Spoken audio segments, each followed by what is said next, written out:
Welcome back, guys. This is your friend, the fanfiction guy, back with another fanfiction. This is the first part of What If Deku Becomes Tomura's Partner. Now before starting, please give this video a like and subscribe to the channel if you want more videos like this. Now let's get into the fanfic. Chapter End. The protagonist stood on the edge of the rooftop, contemplating his next move. He thought to himself that 2 letters would suffice for his farewell. He felt a wave of laziness wash over him and sighed, realizing it was time to jump. He hoped everyone would find happiness. As he walked to the edge, he pulled out his hero notebook from his backpack, reflecting that it might no longer be of use to him. With a heavy heart, he tossed it into an alley and continued toward the precipice. Below, a crowd had gathered, watching several heroes battle a living sludge that had ensnared a boy.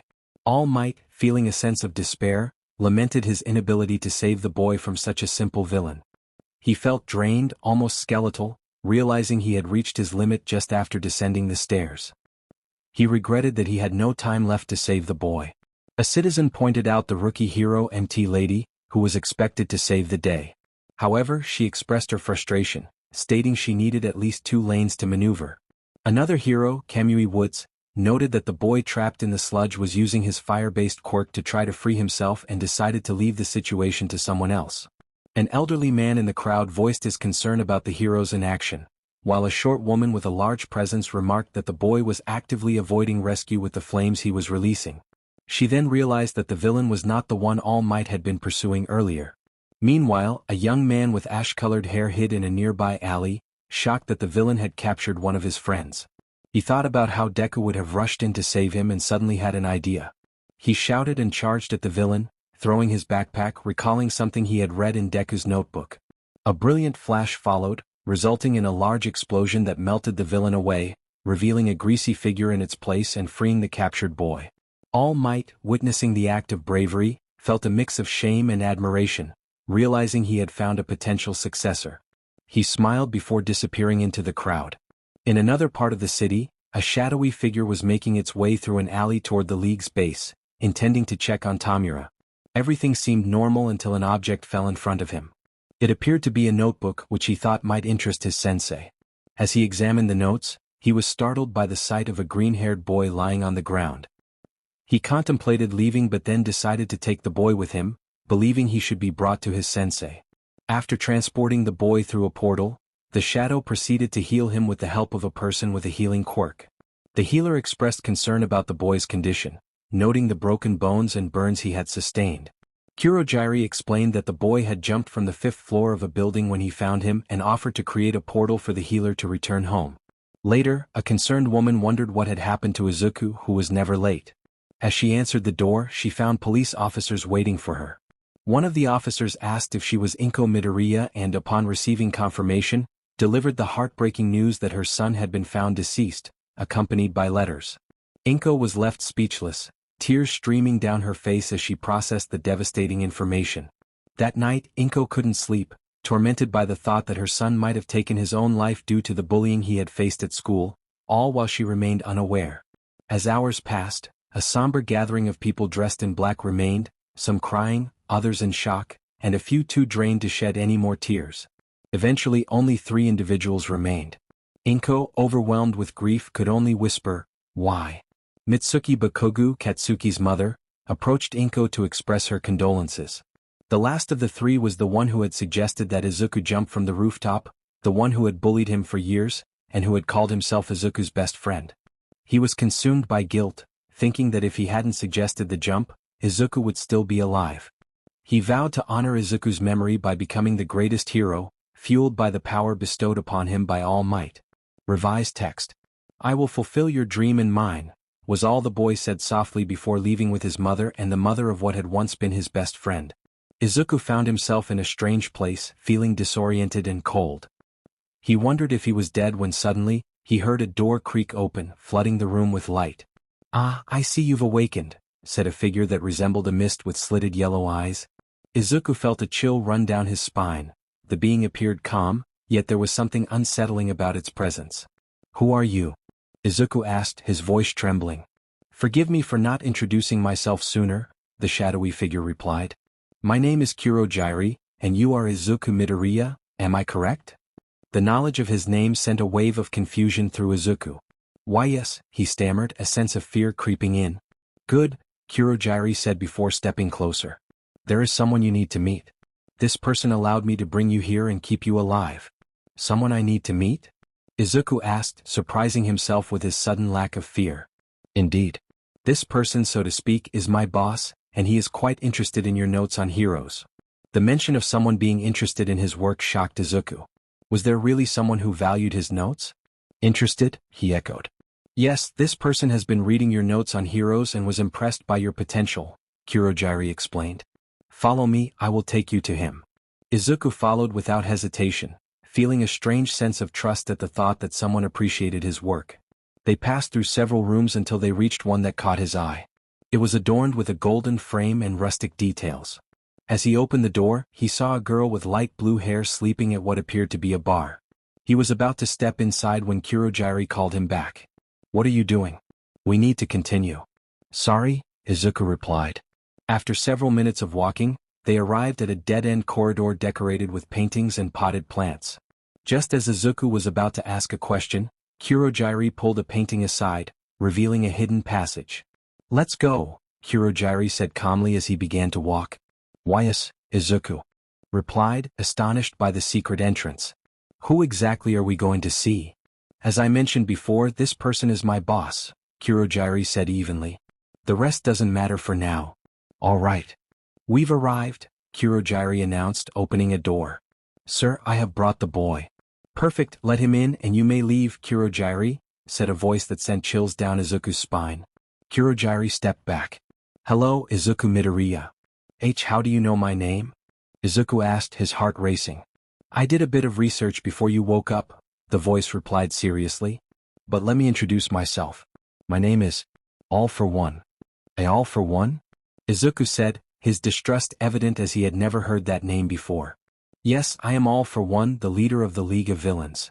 The League of Villains? Izuku echoed, slowly backing away. Why you're villains? That's correct, boy, All for One said, extending his hand. And I want you to join us. What makes you think I would join you? Izuku attempted to sound resolute, but fear held him back. My boy, what makes you think you won't? All for One lowered his hand. I reviewed your memories and saw the moment All Might told you that you could never be a hero, the times everyone turned their back on you for not having a quirk, among other things. Izuku fell silent. Regardless, you only have that option. If you try to escape, we would have to eliminate you, and even if you succeeded, everyone believes you are dead, so you cannot return home. And if I join you, what guarantees that I won't betray you? Izuku asked, his voice serious and his expression dark, surprising All for One with his sudden change. Your mother? All for One replied simply, knowing it would convey the message. Besides, you could take revenge on everyone who bullied and made you suffer, especially him. Show him he was wrong. Show him what you are capable of. If you cannot be the hero for the people, you can be the hero for all the villains.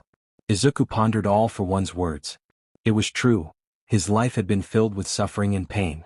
Ever since he was diagnosed with his quirklessness, he had been bullied, humiliated, and even harassed by those he once called friends.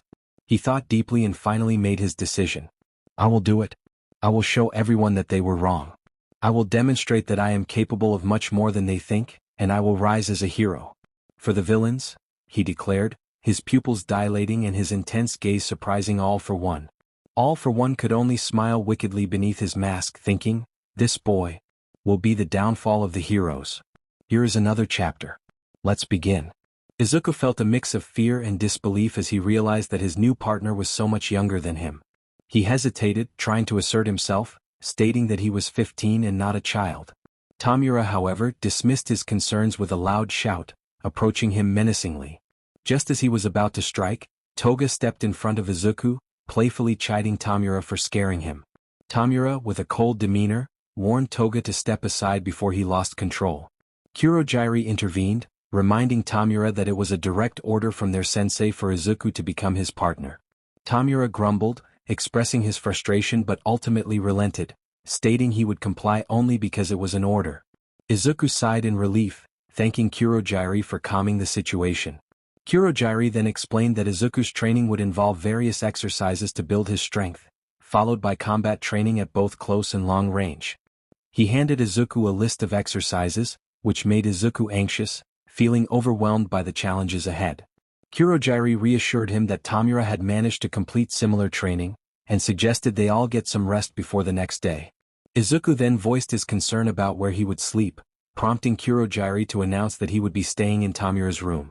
Tomura reacted sharply, lifting his head in surprise at the suggestion. Kurogiri calmly reiterated that Izuku would be sleeping in Tomura's room, while secretly preparing to escape through a portal. Izuku, feeling nervous about sharing a room with Tomura, stammered his uncertainty. Kurogiri assured him that it would be fine and excused himself, narrowly avoiding Tomura's frustration as he vanished into the portal. The atmosphere grew tense as Tomura's anger simmered. Izuku stood frozen, unsure of how to respond until he finally mustered the courage to ask Tomura to show him to their room. Tomura, irritated, instructed him to follow while disintegrating the door to exit. As they walked through the dimly lit corridor, Izuku observed the stark, barren surroundings, feeling a sense of unease. They arrived at their room and Tomura abruptly halted, causing Izuku to bump into her and stumble. Tomura warned him to be more careful next time or face dire consequences. Once inside, Izuku took in the simple, gray room which contained a bunk bed and a desk. He wondered where he would sleep and how he could add some color to the dull space. Tomura informed him he would be on the top bunk, citing her laziness as the reason. Izuku asked about a first aid kit, and Tomura directed him to the second drawer of the desk. As she tried to rest, an unexpected sting on her neck caused her to react sharply. Izuku, trying to help, had attempted to disinfect a scratch she had gotten earlier. Tomura, annoyed but slightly more relaxed, told him he should have asked first to avoid the slap. Izuku, still nervous, explained that he feared she would refuse if he had asked. Tomura begrudgingly allowed him to proceed with the treatment, warning him to be careful. As Izuku tended to her injury, Tomura winced slightly but eventually fell asleep, leaving Izuku to contemplate her expression as he prepared to climb into his own bed. Adorable, simply adorable. He couldn't understand how the girl who had terrified him when they first met could be so endearing. Time skip. Izuku felt a bit nervous as he approached her. He gently called out to her, urging her to wake up. Tomura, still half asleep, yawned and rubbed her eye, resembling a sleepy cat. Izuku thought she looked cute, but he quickly remembered why he was there. He informed her that Mr. Kurogiri had sent him to wake her up and let her know that breakfast was ready. Tomura responded, telling him to let Kurogiri know she would be down shortly. She added that he could just call her Tomura, as she disliked formalities. Izuku nodded and left the room. A few minutes later, Tomura arrived at the bar, which looked as good as new. She spotted Kurogiri, who had prepared 2 American continental breakfasts. Kurogiri greeted her and asked if she had seen Izuku, as he had sent him to wake Tomura but he hadn't returned. Tomura replied that Izuku had woken her up and then left the room. She wondered if he had gotten lost as he had left just 5 or 6 minutes before her. Kurogiri chuckled lightly, suggesting that Izuku must have wandered off. Tomura, with her usual cold tone, remarked on how it was hard to believe he could get lost, likening him to a child. She began to eat her breakfast, momentarily indifferent to the green-haired boy. The atmosphere was calm until the door swung open, causing Tomura some annoyance as she preferred peace. Toga burst in, cheerfully greeting them and pointing out that she had found Izuku. Izuku, looking a bit sheepish, apologized for getting lost after waking Tomura. Kurogiri reassured him not to worry and promised to show him around the facilities later. For now, he encouraged Izuku to eat as they had training ahead. Izuku agreed and took a seat next to Tomura, starting to eat. He knew he needed the energy as he anticipated that training would be quite the challenge. As for Izuku's quirks, he had 2 planned. The first was called Time Stopped. The user would have to hold their breath to slow down time. However, the time wouldn't stop completely, it would merely slow down based on the user's lung capacity, lasting about 20 to 25 seconds for Izuku. The second quirk was named Ripper. This ability allowed the user to manifest several sharp tentacles from their back, which could create a protective barrier and easily cut through metal. However, if one of the tentacles was severed, it would take time to regenerate, causing pain to the user. Additionally, if the user experienced strong emotions, they could lose control of the tentacles. It was a beautiful day, the birds were singing and the flowers were blooming. On days like this, a green-haired boy was training in the middle of a forest alongside a light blue-haired girl. His training consisted of nearly 500 push-ups, squats, and sit-ups. Many would say that wasn't too much, but for the green-haired boy, it felt like torture as it was 10 times more than he usually did. They were only halfway through and he already felt exhausted. His breath came in short gasps, barely able to stay on his feet due to the intensity of the training. Tomura, watching him, teased him about his state, questioning if he was already tired. The boy protested, insisting he wasn't a child, and pushed himself to continue, increasing his speed, which only led to him tiring out even faster. Just then, Kurojirai emerged from the shadows of the trees, calling for a halt. The green-haired boy felt a surge of hope, thinking they might finally be done training, but those hopes vanished with Kurojairi's next words. They were about to begin combat training, and the sight of Tomura's sinister smile only added to his dread. Tomura expressed his excitement about the upcoming combat, wondering who he would get to face. Kurojairi calmly informed him that he would train with a Nomu, while Izuku would have someone teach him combat. Izuku reluctantly accepted this new challenge. Kurojairi then opened portals for each of them to enter their respective training areas. Izuku arrived at a well-lit gym and noticed someone sitting at the far end. He approached the person, introducing himself shyly. The individual appeared to be a boy around 17 or 18 years old, dressed in black workout gear with blue hair and matching eyes. The trainer greeted Izuku, encouraging him to shake off his shyness, as they would be spending a lot of time together. He introduced himself as Wilker, playfully putting his arm around Izuku and ruffling his hair. Izuku was surprised, as he had expected someone more intimidating. Wilker then asked Izuku what type of weapon he would like to learn to use, presenting a variety of options: spears, swords, knives, scythes, rifles, and sniper rifles. Izuku expressed interest in the scythes, which looked unique and somewhat unsettling, appearing to be made of flesh. Wilker cautioned him about the scythes, explaining that they were special because they were made of living material that adapted to the user. However, he warned that those who wielded them would lose their quirk, as it would become part of the weapon. If the weapon did not adapt to the user, it could be fatal. Curious, Izuku asked about the weapon's transformation into a quirk. Wilker explained that it currently had no name, but once a user bonded with it, it would be called Ripper. Izuku found the name intriguing and expressed a desire to try it someday, though Wilker reminded him that he would only receive it in an emergency. With that, they began training, starting with reflex exercises. As Izuku dodged a small fireball that Wilker conjured, he felt a mix of excitement and determination. Meanwhile, Tomura was surrounded by the remnants of defeated Nomus, the scene chaotic and intense. What had started as a single opponent had escalated, and he had easily dispatched them all, suffering only minor cuts in the process. As he stretched and sighed in satisfaction, Toga approached, excitedly commenting on the spectacle he had created. Tomura, slightly annoyed, questioned her presence, reminding her that she was supposed to be on a mission. Toga, undeterred, had her own reasons for being there, though she hesitated to explain. Toga had seemingly forgotten why she was there. Tomura, with a serious tone but a small smile that went unnoticed, reminded her that he needed her alive. Toga, unfazed, suggested they leave, heading toward the door. Tomura questioned where they were going, and Toga cheerfully replied that they were off to the bar. As Tomura prepared to facepalm, he remembered he wasn't wearing his gloves or protective gear. With a hint of annoyance, Tomura agreed to go and they both left. Time passed, and upon arriving at the bar, they found Izuku and Wilker at the counter. Izuku was sipping juice while Wilker enjoyed a beer. Toga greeted them with her usual cheerfulness, rushing to hug Wilker. Wilker asked Toga how her mission had gone, causing Izuku to widen his eyes in surprise. He had never been told that Toga was Wilker's girlfriend.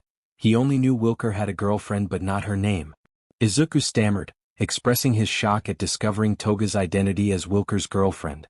He never imagined that two such different people could be together. Wilker, amused, confirmed that it was indeed surprising. Tomura, sitting down and grabbing a beer, chimed in that no one would believe they were a couple, given their differences. Izuku, feeling nervous, agreed with Tomura's observation, unsure how Toga and Wilker would react.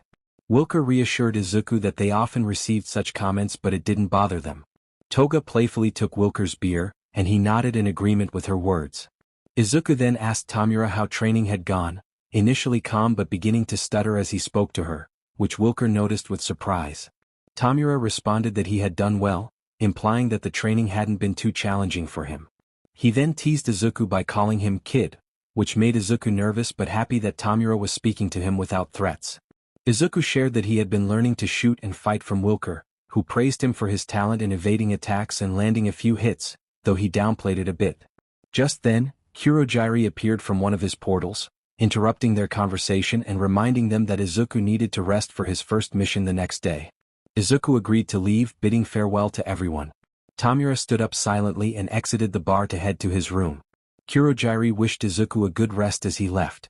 Wilker, curious, asked Kurogiri if Izuku would be sharing a room with Tomura. Kurogiri confirmed this, and Wilker expressed his hope that Izuku wouldn't upset Tomura, as he had potential and didn't want her to accidentally harm him. As Tomura and Izuku entered their room, they were met with an unexpected sight.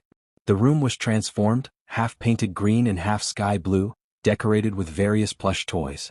Tomura exclaimed in disbelief at the chaotic change. Izuku nervously explained that he thought he would remodel the room since he had arrived early, unsure if Tomura would like it. Tomura, irritated, stated that he would be furious if not for the fact that Izuku was needed alive. As he put on his gloves and protective gear, he expressed his annoyance. Izuku, feeling down, offered to return the room to its original state, but Tomura sighed, deciding it was a waste of time to remove the decorations. Just as Tomura was about to lie down, Izuku pointed out the cuts on his arms and offered to disinfect them.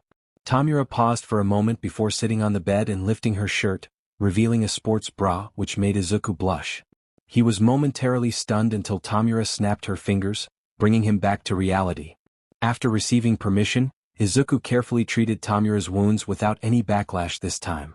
Eventually they both settled into their beds. Izuku slept soundly, while Tomura found herself hugging one of the plush toys left by Izuku. Chapter end. It was a quiet night, people were asleep and the heroes were patrolling, occasionally troubled by a green-haired individual. This had become the norm for several weeks, but now the focus shifted to what the green-haired boy was doing. Izuku and Wilker were on a data-gathering mission. Izuku was tasked with keeping watch while Wilker infiltrated an agency to steal information about the heroes. Izuku hung upside down from the edge of a building, feeling bored. He activated his communicator, asking when the mission would end. Kurogiri, responding through the device, reassured him that it would conclude when all the data was collected. Frustrated, Izuku wondered aloud where Wilker was with the data. Just then, Wilker surprised him by appearing behind him, causing Izuku to nearly lose his grip. He quickly steadied himself, expressing his annoyance at almost falling. Wilker had good news, revealing an envelope filled with documents. Izuku assumed they could leave now that Wilker had the envelope. However, Wilker suggested leaving a little surprise for the heroes first. He conjured a small amount of dark fire from his arm, showing it to Izuku. Izuku, knowing Wilker would do it anyway, stepped back slightly. Wilker then shouted, preparing to unleash an infernal explosion. He brought his hands together and a small spark ignited, pushing his arms back. Moments later, a 5-story building was engulfed in dark flames and distant, haunting screams filled the air.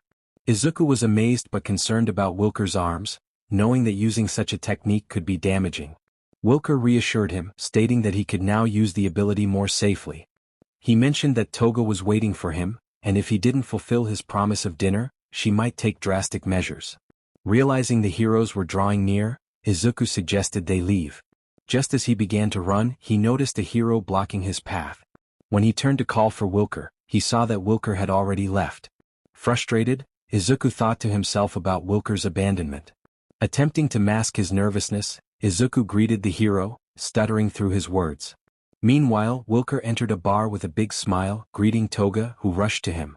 She asked how the mission went, and Wilker responded that it went wonderfully, conveniently omitting that he had left Izuku behind.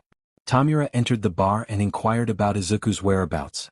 Wilker feigned ignorance, but Tomura pressed him, clearly aware of Wilker's nervousness. When Wilker finally admitted he had left Izuku fighting a hero, Tomura's expression darkened, and Kurogiri observed silently, conveying disapproval with his gaze. Tomura approached Wilker menacingly, his hands outstretched as if preparing to confront him. In that moment, everything felt like it was in slow motion for Wilker. He glanced at Toga, silently pleading for help, but she merely stepped back. Kurogiri had vanished through a portal, and Tomura was about to grab Wilker when a hand intervened. Wilker, feeling the tension in the air, realized that chaos had erupted in his absence and wondered if Tomura had been worried about him. The green-haired boy released Tomura, who held her arm, indicating that he had gripped her too tightly. Tomura, with a cold tone and averted gaze, mentioned that she was going to hug him, believing she had finally escaped from him. Izuku, with a cheerful and teasing tone, asked if she was all right, observing the person who had abandoned him. Tomura stammered her thanks but was cut short when Izuku delivered a powerful punch to her chest, leaving her breathless and causing her to faint. Izuku explained that the punch was for abandoning him, noting that if he had faced a professional, he would have lost. But fortunately it had been a novice. He then carried Walker and handed him over to Toga, who blushed and promised to punish him for leaving Izuku. Izuku simply gave her a thumbs up in approval as Toga and Walker exited the bar. Izuku then sat beside Tomura, grabbing a beer, and asked how she had escaped from that hero. She looked at him sideways as he casually mentioned that he had defeated the hero, stating it was easier than winning against Walker in cards. Tomura laughed, recalling the last time he had won with his eyes closed, tears of laughter forming in her eyes. Izuku, noticing her tears, gently wiped them away and expressed concern, realizing it was the first time he had seen her cry.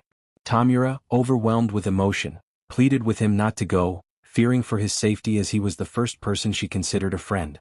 Izuku reassured her that he wasn't going to die, it was just a possibility. He stood up and hugged her tightly, unintentionally leaving her breathless and causing her to lose consciousness. Afterward, Izuku carried Tomura to her bed, kissed her forehead, and began to walk toward the door. He paused to look back at her one last time before stepping out into the hallway. As he walked, memories of the past 4 months flooded his mind, training sessions and moments shared with Tomura. In a flashback, Tomura had shouted at him, throwing various objects when he had entered her room without knocking while she was changing. Izuku had apologized, dodging the items and realizing he wouldn't escape unscathed. From that day on, he always knocked before entering her room. Returning to the present, Izuku chuckled at the memory, but his smile faded as he reached his destination, the room where everything had begun, where he had met All for One. All for One greeted him, confirming that what he had promised was true. When asked if he was sure about going through with it, Izuku nodded in agreement. All for One smiled and placed his hands on Izuku's head, sending red lights into his mind. Izuku gasped in pain, pleading for it to stop before he fainted and collapsed to the floor. All for One remarked that it was good Izuku was still alive, as he would become very powerful. He activated a screen, and Kurogiri appeared on the other side, inquiring about the boy. All for One explained that he had given Izuku a quirk, but the pain had been too much for him. Kurogiri quickly agreed to come and assist, disappearing through a portal to appear behind All for One. All for One thanked him and instructed him to take Izuku to a doctor for rest, inquiring about the results of the UA tests. Kurogiri reported that the informant had done well, and even if he didn't pass, he had brainwashed a hero to gain entry by recommendation. All for One expressed his hopes for great things from these individuals before vanishing into the darkness. Days passed and Izuku remained unconscious. Walker and Toga visited him occasionally, while Kurogiri kept them updated on his condition. Tomura hardly left her room, consumed by guilt for not being able to stop him that day. She clutched the plush toy Izuku had left behind, recalling how she had almost harmed him but had restrained herself. The silence was broken when Toga burst through the door in a panic, announcing that Izuku had awakened. Tomura sprang to her feet and dashed out, leaving Toga stunned by her sudden speed. She ran so fast that it took her only a couple of minutes to reach the infirmary. When she arrived, she pushed the door open and tears began to form in her eyes. In front of her sat a green-haired boy on the examination table, covered only by a gown. Despite the presence of Kurogiri, Wilker and other villains like Dabi, Spinner, Twice and Muscular, she rushed to embrace him, surprising everyone in the room. Izuku smiled and returned the embrace, giving gentle pats on the back while teasing, noting how much Tomura seemed to have missed him, but advised her to be careful as she could have accidentally harmed him. Tomura, feeling flustered, playfully scolded him, lightly hitting his chest while tears streamed down her face, which Izuku gently wiped away. Dabi interrupted their heartfelt reunion, stating that he needed to check if Izuku's body had recovered from the damage caused by receiving a quirk. Tomura was taken aback, realizing she hadn't noticed the others in the room. She fell silent, stepping back and lowering her head to hide her embarrassment. Izuku, still smiling, asked if anyone had taken pictures of the moment. Several people in the room proudly displayed their phones, showing off various photos, which brought a smile to Izuku's face. Muscular chimed in, confirming that they had indeed taken photos, as they planned to use them to tease Tomura later. Dabi then insisted that everyone leave the infirmary, pushing them out. Once they were alone, Izuku thanked Dabi and inquired about his quirk. Dabi explained that it was called Time Stopped, a challenging quirk to manage, but he believed Izuku's learning ability would help him adapt. As Dabi set aside some papers and removed his doctor's apron, Izuku suddenly realized something. He asked Dabi if he was a doctor, to which Dabi replied that he had simply memorized what needed to be done to treat him, and the rest was luck. Izuku accepted this explanation and stood up to change behind a curtain. As Dabi was about to leave, he mentioned that his teacher had asked him to deliver a message. Curious, Izuku opened the curtain, revealing himself in a black hoodie with a cat design, paired with jeans and black sneakers. Dabi informed him that they would be attacking Yue.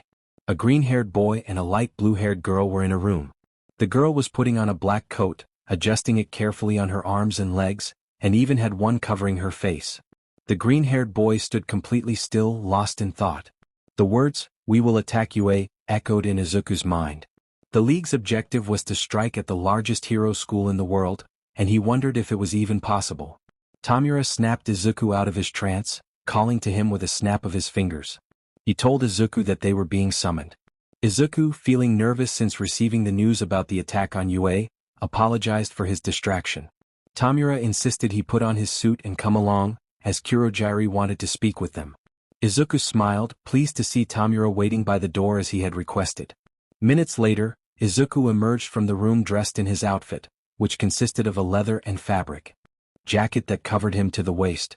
Underneath, he wore a black shirt, and his pants were black with gray accents, fitting snugly but allowing for easy movement. He also had a metal mouth cover and fingerless black gloves.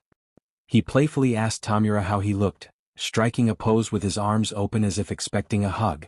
Tomura, with an arrogant tone, remarked that he looked terrible and questioned his attitude, raising his middle finger in response.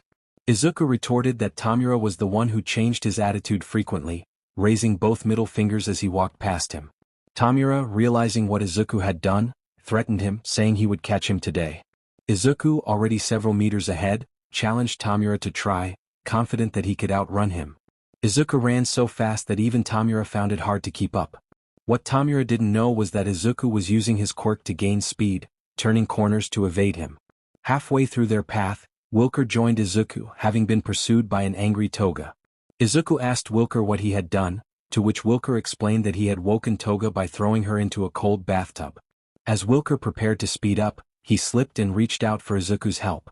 Izuku glanced at him for a moment before looking up to see Toga and Tomura approaching, both wearing manic smiles. Izuku knew he had to make a choice. He assessed the situation quickly.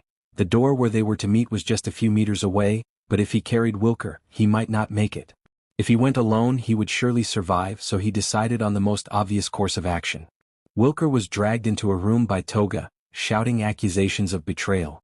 Izuku entered the room behind them, feeling conflicted about the situation. He understood the harsh reality that it was either his life or Wilker's.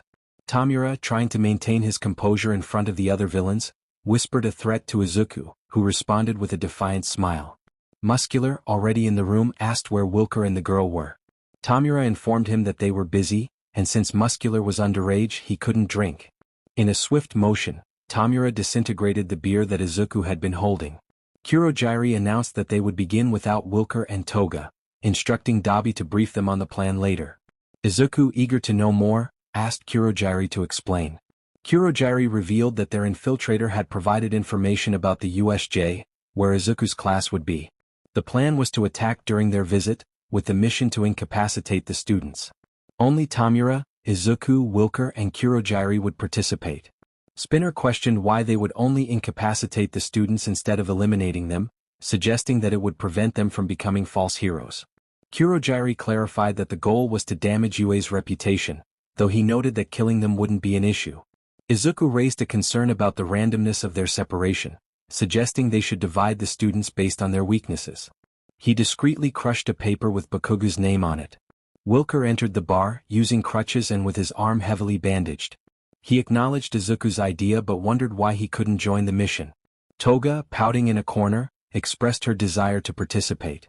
Kurogiri explained that they needed Toga and the others in different locations, handing out communicators. Toga insisted that she wanted to go next time, smiling. Muscular announced it was time to leave, and the rest of the villains followed him out, leaving Tomura, Toga, Izuku, Wilker, and Kurogiri in the room. Wilker asked what their next move would be. Kurogiri instructed them to stay close to their target, assuring them that he had arranged for someone to handle the alarms. Izuku, holding another beer, questioned why they were going today instead of waiting for the attack tomorrow. Tomura took the beer from him, reminding him that he wasn't allowed to drink. Toga wished them luck, handing Wilker a briefcase containing scythes.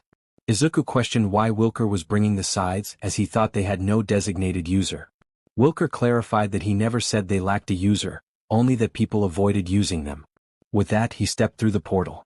Izuku pretended to cry, expressing a desire for the scythes, but he was determined to cross the portal with Tomura, who urged him to hurry. Toga cheerfully bid them farewell, marking the calm before the storm. The next day, Izuku, feeling tired, wondered how long they would have to wait. Wilker leaned against a tree, confirming that they had to follow orders. Bored, Izuku suggested they explore the area to familiarize themselves with it. Wilker agreed but reminded Izuku to say goodbye to Tomura first. As Wilker leaped from tree to tree, he mused about Tomura's control over Izuku, not realizing that Tomura was right behind him. Tomura appeared, placing 4 fingers on Wilker's neck, startling him. Wilker stuttered, trying to explain that Izuku was waiting at the camp. Tomura, curious about Izuku's whereabouts, decided to head back, allowing Wilker to finish his exploration. Wilker considered using his quirk to escape Tomura's grip, hoping to gain some freedom.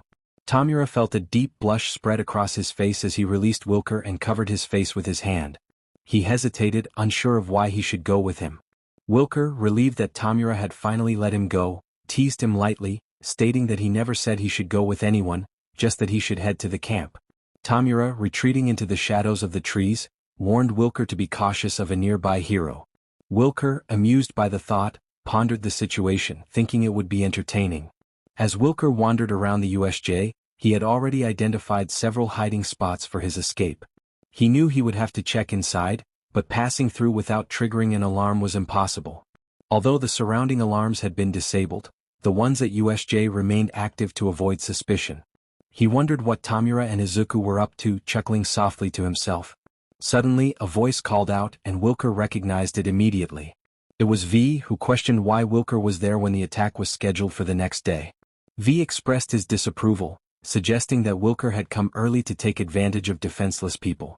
Wilker, in a playful tone, remarked on V's greeting and asked if he didn't want to hug his brother. V, unimpressed, insisted he would rather not, but inquired if Wilker had brought the necessary items. Wilker proudly revealed a briefcase, explaining that it was impossible to fight without a quirk, although V could manage without one. V, curious about how Wilker had produced the briefcase, received it with gratitude, stating it was time for him to return home. Wilker, watching V leave, mused about who would win in a confrontation between V and Izuku, thinking to himself that he had yet to encounter the hero. At the camp, Tomura lounged in a hammock that Izuku had set up earlier, asking what they would have for lunch. Izuku, lying beneath the hammock, expressed his desire to sleep instead. Tomura complained about Wilker and Kurogiri not being around when needed and pointed out that there was another hammock available. Izuku preferred to stay where he was but decided to make something to eat as hunger struck. He asked Tomura if he wanted anything, and Tomura told him to wake him when it was ready before drifting off to sleep. After a few minutes, Izuku sat down to eat with Wilker, sharing a simple meal of instant tuna salad, rice and coffee. To break the uncomfortable silence, Izuku asked why Wilker had taken so long. Wilker explained he had been scouting around the USJ and delivering some scythes. Curious, Izuku asked whom he had given them to. Wilker replied that he had given them to his younger brother, the current wielder. Tomura, just waking up, chimed in with a teasing remark about Wilker's brother. Izuku, confused, asked what Tomura meant. Wilker clarified that his brother was male but looked feminine, sharing a light laugh as he retreated to his tent. Tomura, now fully awake, questioned why Izuku hadn't woken him for lunch, playfully pressing his fingers on Izuku's shoulder. Izuku, trying to avoid the topic, lied that Tomura looked adorable while sleeping, not wanting to disturb him as he was deep in thought about someone. Tomura, skeptical of Izuku's excuse, pressed further, and Izuku finally revealed his concerns about a classmate, Katsuki Bakugo, and his unusual statistics. Tomura, glancing at the paper, noted Bakugo's quirk and blood type, questioning how he had acquired a second quirk. Izuku, feeling anxious, worried about facing Bakugo, who had always been strong. Tomura reassured him, reminding him of his own strength and effort, encouraging him to rest and not to worry too much about the upcoming confrontation. Izuku agreed that it was time to sleep. As he began to crawl into his tent, Tomura unexpectedly joined him, stating he was there to help calm Izuku down. Grateful, Izuku settled in and Tomura prepared for the night ahead. The battle was approaching. Battles unfolded with intensity, each clash echoing through the air as warriors faced off against one another. The atmosphere was charged with anticipation, the ground trembling beneath their feet as they prepared for the inevitable confrontation. As the combatants engaged, their movements were swift and precise, showcasing their skills honed through years of training. Each strike was met with a counter, the sound of metal clashing resonating like a symphony of conflict. In the midst of the chaos, one fighter stood out, their determination shining brightly. They dodged and weaved through the onslaught, their focus unwavering as they sought to protect their comrades. The stakes were high, and the weight of their responsibility pressed heavily on their shoulders. With every passing moment, the tide of battle shifted. Allies fell, but the spirit of camaraderie fueled the remaining fighters. They rallied together, drawing strength from one another as they pressed forward against overwhelming odds.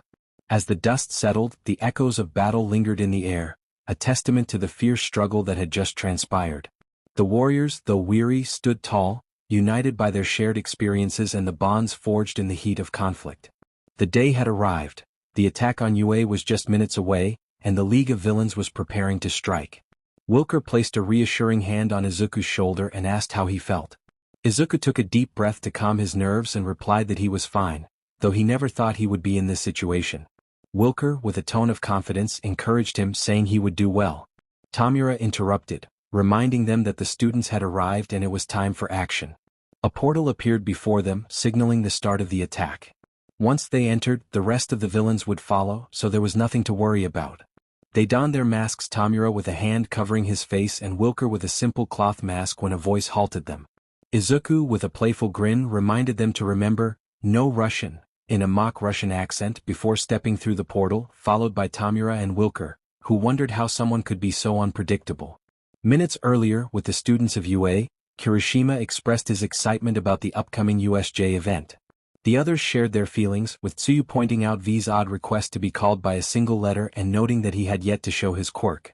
V, feeling pressured, downplayed his quirk, claiming it only enhanced his agility. Mina remarked on his agility and physique, suggesting it would help him gain popularity, unlike others. But Kugu, with a slightly sinister smile, protested that he was popular in his own right. Tsuyu teased him about his expression, and Aizawa, known as Eraserhead, interrupted, instructing them to disembark as they had arrived.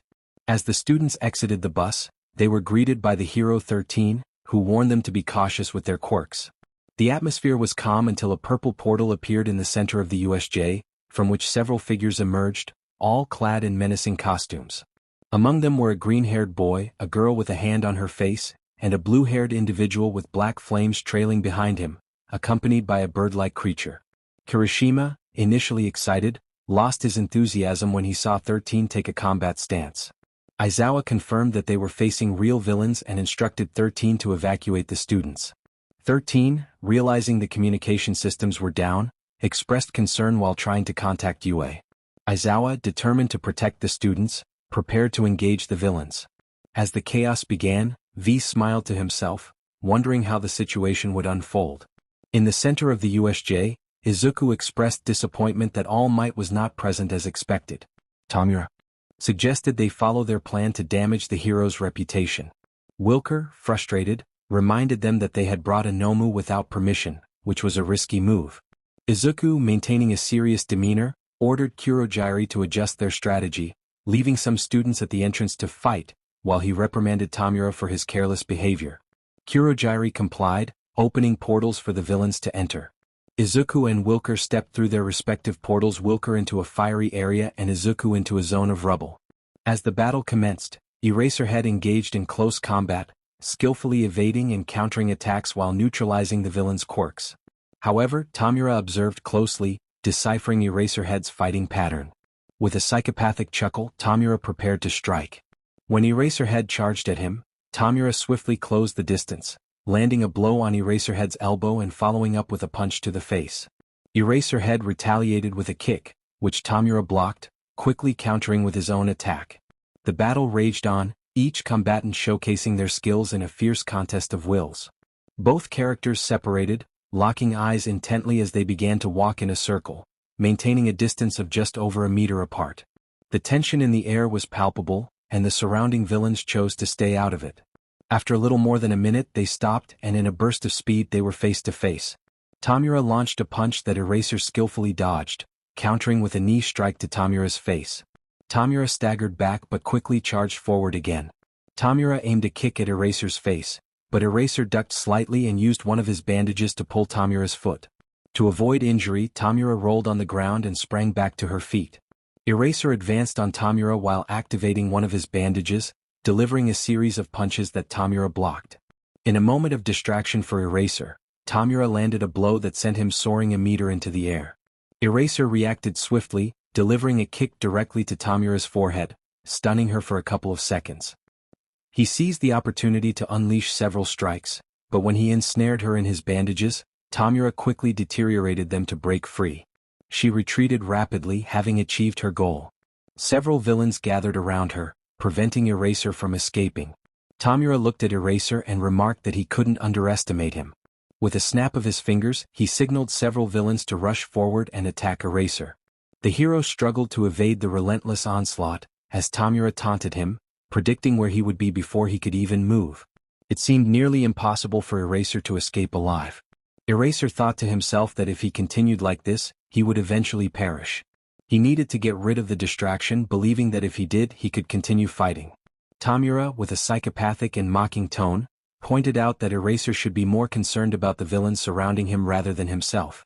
Caught off guard for just a moment, Eraser was struck in the face, sending him tumbling to the ground. Tomura feigned disappointment, claiming that they had won, even though he had hardly done anything. He approached Eraser, who was being held by two villains, struggling but unable to break free. Tomura expressed regret that he couldn't play longer but had a symbol to eliminate. Before he could touch Eraser's face, he paused at the hero's question about why he was doing this. Tomura explained that the world was a terrible place, filled with dependence, and that with the death of its only symbol, society would crumble. He resumed his intent to disintegrate Eraser. When Tomura touched Eraser's neck, nothing happened, which only brought a smile to Tomura's face. He struck Eraser, forcing him to turn his head, and then attempted to disintegrate him again, this time successfully. Eraser's cries were music to Tomura's ears, and once he fell silent, the area was enveloped in quiet. One of the villains asked if that was all, to which Tomura shouted that it was not, instructing them to disperse and eliminate the students. The villains scattered, each with a singular goal. Tomura, feeling exhausted, instructed a Nomu to take away Eraser's body, which vanished in a burst of speed. Kurogiri then appeared through a portal, informing Tomura that one of the students had escaped to warn the teachers. Tomura grinned, anticipating more fun ahead. In the rubble zone, two boys were desperately searching for an exit. Kirishima, carrying the unconscious V, cursed the endless obstacles as they were pursued by several villains. Bakugu, following closely behind to protect Kirishima, urged him to focus on running.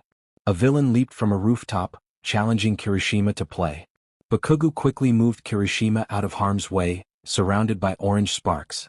The villain, angered, approached them, but Bakugu confidently told Kirishima to run while he handled the situation. Kirishima hesitated, not wanting to leave Bakugu behind, but the serious look on Bakugu's face made him reconsider. As Kirishima retreated, Bakugu faced the villain, who was soon surrounded by others. They taunted him, insisting he surrender and die quickly. Bakugu, however, launched an explosion that sent several villains crashing against a stone wall. He questioned their readiness to fight, creating small explosions in his hands. One of the villains, trying to assert dominance, warned Bakugu not to underestimate them. Bakugu retorted that he certainly wasn't, activating a powerful attack with a shout, unleashing a massive explosion that struck the villains. Meanwhile, Kirishima, feeling the strain of running, thought he couldn't let Bakugu fall behind. Just then, a voice emerged from the shadows, asking what they had here. Kirishima, uncertain, demanded to know who it was. The figure hesitated, struggling to come up with a name, before finally introducing himself as Reaper, the one who would take their souls, a name that had come to him in a moment of panic. Kirishima, still wary, watched as Reaper instructed him to stay with V while he dealt with the situation. With a sense of determination, Kirishima laid V down, ready to face whatever came next. As Izuku recalled the situation, he chuckled lightly, thinking about the man involved. Kirishima, curious, asked what was amusing him. Izuku responded with a teasing tone, questioning if Kirishima was sure about leaving his friend behind. Kirishima was left speechless as he noticed that his friend was no longer where he had left him. Instead, he was now in the villain's grasp. Izuku whispered to V, who was the only one to hear him, asking if they were pretending. V nodded slightly in response. Kirishima, determined, declared that taking advantage of someone defenseless was not the way of a true man and readied himself for action. Izuku, however, dismissed the concern and began to run away, thinking that Bakugo was nearby and that together they could stop the villain. Kirishima chased after Reaper, but the villain was far too quick, almost as if he were toying with him. There were moments when Reaper would pause, allowing Kirishima to catch up, only to vanish just as Kirishima attempted to strike. Izuku, with a mocking smile hidden behind his mask, taunted Kirishima about his speed. Kirishima shouted back, demanding the return of his friend as he lunged at Izuku. Izuku playfully responded that he intended to keep the friend for himself, dodging Kirishima's attack with flair before continuing to run. Kirishima thought to himself that he needed to find Bakugo soon as he resumed the chase. Suddenly, Bakugo appeared out of nowhere, launching an explosion at Izuku that filled the air with dust, obscuring visibility. Izuku whispered to V, urging him to put on his suit. V complied, descending from Izuku's arms and donning his outfit. As the dust settled, Izuku and V stood back to back, ready for battle. V remarked on the epic effect of their stance, while Izuku agreed, both preparing for the confrontation ahead. Bakugo, furious, demanded to know where they had left his friend, to which V replied with a taunting invitation to come and find out. Kirishima, energized, activated his quirk and declared they would indeed find out. Izuku instructed V to handle Kirishima while he took on Bakugo. Bakugo, mocking the situation, noted that the other villain had seemed more intimidating. Izuku challenged him, ready to prove himself as he approached Bakugo for a strike. Bakugo felt the impact of Izuku's punch, surprised by his speed. As he recovered, he wondered how Izuku had moved so quickly. Izuku, with a hint of joy, explained that it was due to his quirk, but urged Bakugo to keep fighting. Once again, Izuku closed the distance, but this time he noticed a slow explosion forming in front of him. He barely managed to react in time, retreating swiftly. Bakugo, reveling in the chaos, declared he would fight with everything he had now that no one could stop them. Izuku, grinning, agreed as he charged at Bakugo without using his quirk. Bakugo prepared another explosion, which Izuku noticed just in time to evade, positioning himself behind Bakugo. With a swift elbow strike, Izuku landed a hit on Bakugo, who stumbled forward and retaliated with an explosion that hit Izuku directly. Bakugo laughed, claiming he was the slow one, while Izuku countered with a punch to Bakugo's stomach. Bakugo, excited, unleashed his power, and the two exchanged blows relentlessly, neither giving the other a moment's respite. In the heat of battle, Izuku asked Bakugo why he wanted to be a hero. Bakugo, while attacking, revealed that he wished to remember a fallen friend. Izuku acknowledged this but suggested that Bakugo might not fulfill that promise. As he wrapped around Bakugo's neck and pulled back, he slammed Bakugo's head against the ground. Bakugo, stunned, questioned the name Izuku had called him. Izuku teased him, asking if it reminded him of someone. Bakugo, now apprehensive, began to connect the dots. Izuku confirmed that he was indeed that person, but also something different now. Bakugo, realizing the implications, returned to his fighting stance, contemplating his next move. Izuku, sensing the tension, prepared himself as Bakugo charged forward, determined to strike. Despite activating his quirk to evade, Izuku found Bakugo moving with incredible speed, making it difficult to react. Izuku, laughing maniacally, acknowledged Bakugo's newfound abilities as he dodged another blow. After evading, Izuku landed an uppercut followed by a swift kick that sent Bakugo back. They locked eyes, the atmosphere thick with tension as they both braced for the next move, aware that the battle was far from over. The next move would determine everything. In a burst of speed surrounded by orange lightning, Bakugo vanished. Izuku seized the moment to freeze time and prepare his counterattack. The area was filled with sparks from the rapid exchange of punches, but suddenly, everything came to a halt. Both fighters were exhausted. Izuku struggled to catch his breath after holding it for so long, while Bakugo had pushed himself beyond his limits. Izuku knelt down, trying to regain his strength.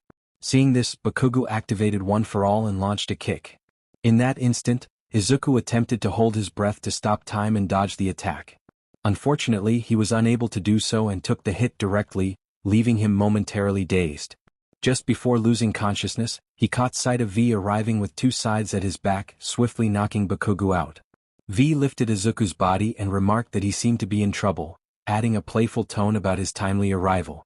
Izuku, before succumbing to darkness, asked where the redhead was. V responded that Izuku shouldn't have overexerted himself, but fortunately the other villains had already weakened Bakugo a bit. He pointed out that the redhead was unconscious nearby, noting that it was pointless to explain since Izuku was no longer listening. V then called Kurojairi, and moments later, a portal appeared before him. He declared it was time to leave and bid farewell to Bakugo, who was desperately trying to crawl toward the portal. Bakugo cursed, vowing to take revenge and demanding the return of his friend as he watched the portal vanish before his eyes. Chapter end. Before starting, for the frog lovers, it's your choice whether to read this chapter. V appeared through a portal, greeting Tomura. He asked how Izuku was doing, noticing him being carried in a bridal style by V.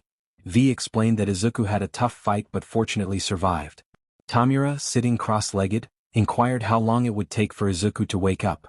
V estimated it would be around 10 to 20 minutes but mentioned he had to leave, placing Izuku gently on the ground before departing through the portal.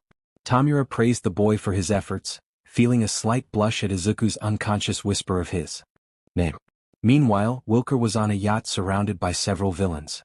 He was whistling as he slowly approached Tsuyu Azui, who was backing away while carrying an unconscious Mineta. Wilker, in a psychopathic tone, apologized to her, claiming it was his job.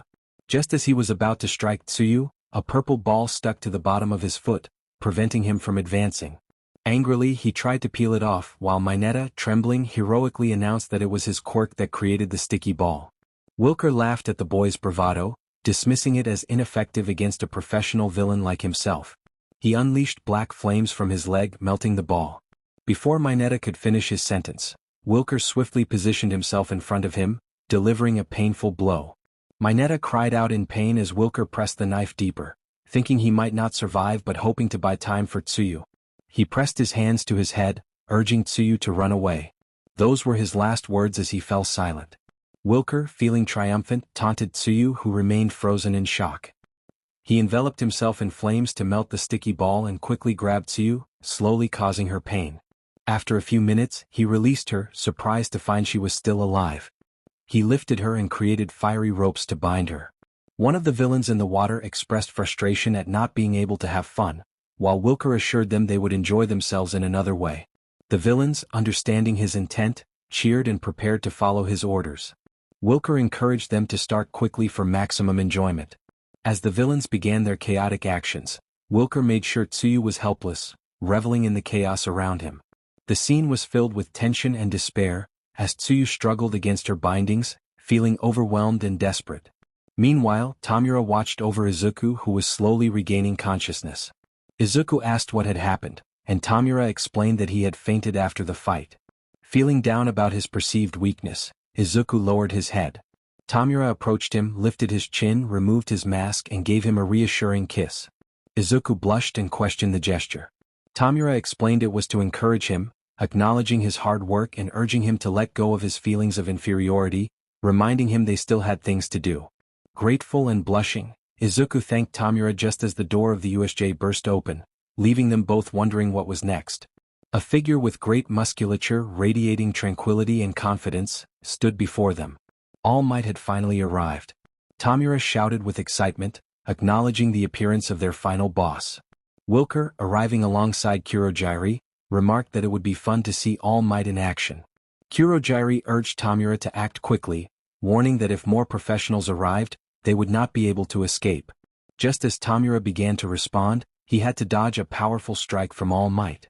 Izuku, filled with determination, charged at All Might, but the hero swiftly evaded him, appearing behind Izuku and delivering a blow that sent him flying several meters back. Izuku was bewildered, questioning how time seemed to freeze for a moment. Wilker shouted as he unleashed an explosive attack aimed directly at All Might, but the hero dismissed it, lunging toward Wilker, only for him to vanish just in time. Grateful, Wilker thanked Izuku for his timely intervention. Izuku, still catching his breath, brought Wilker back to Tomura and Kurojairi. Kurojairi assessed their situation and instructed Tomura to use the Nomu. Tomura complied, calling out for the Nomu, which charged at All Might moments later. All Might questioned whether the creature could defeat him, to which Tomura confidently replied that it would, boasting about the Nomu's shock absorption and super regeneration capabilities. He laughed maniacally, asserting that the Nomu was designed to withstand All Might's full power. Realizing the implications, All Might declared he would push beyond his limits. Izuku, sensing the danger, warned Tomura that All Might was using more than his full power. Tomura, however, remained unconcerned, insisting that the Nomu's abilities would protect it. Izuku attempted to explain further, but the Nomu was sent flying by All Might's overwhelming force. All Might, breathing heavily, declared his victory, which did not go unnoticed by Izuku. Tomura, feeling the pressure, began to scratch his neck anxiously. Izuku saw a chance and lunged at All Might, but Tomura pulled him back just in time to avoid a bullet that whizzed past Izuku's head. Tomura scolded him for being reckless and urged a retreat.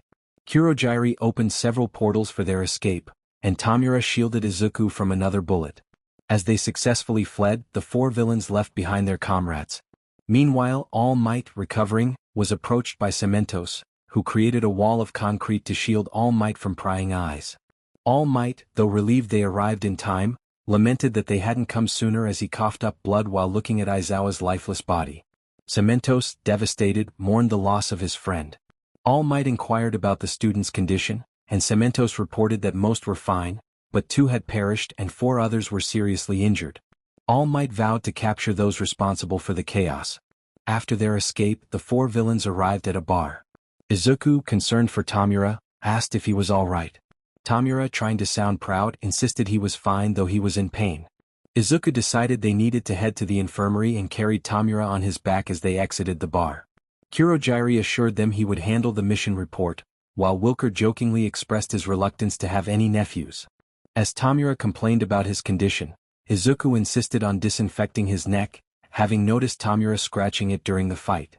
Tomura reluctantly agreed, asking Izuku to be quick. Once done, Izuku teased Tomura with a lollipop, claiming it was a reward. Before Tomura could react, Izuku leaned in and kissed him, leaving Tomura in shock. In his mind, Tomura thought about the unexpected turn of events, feeling a flush of embarrassment.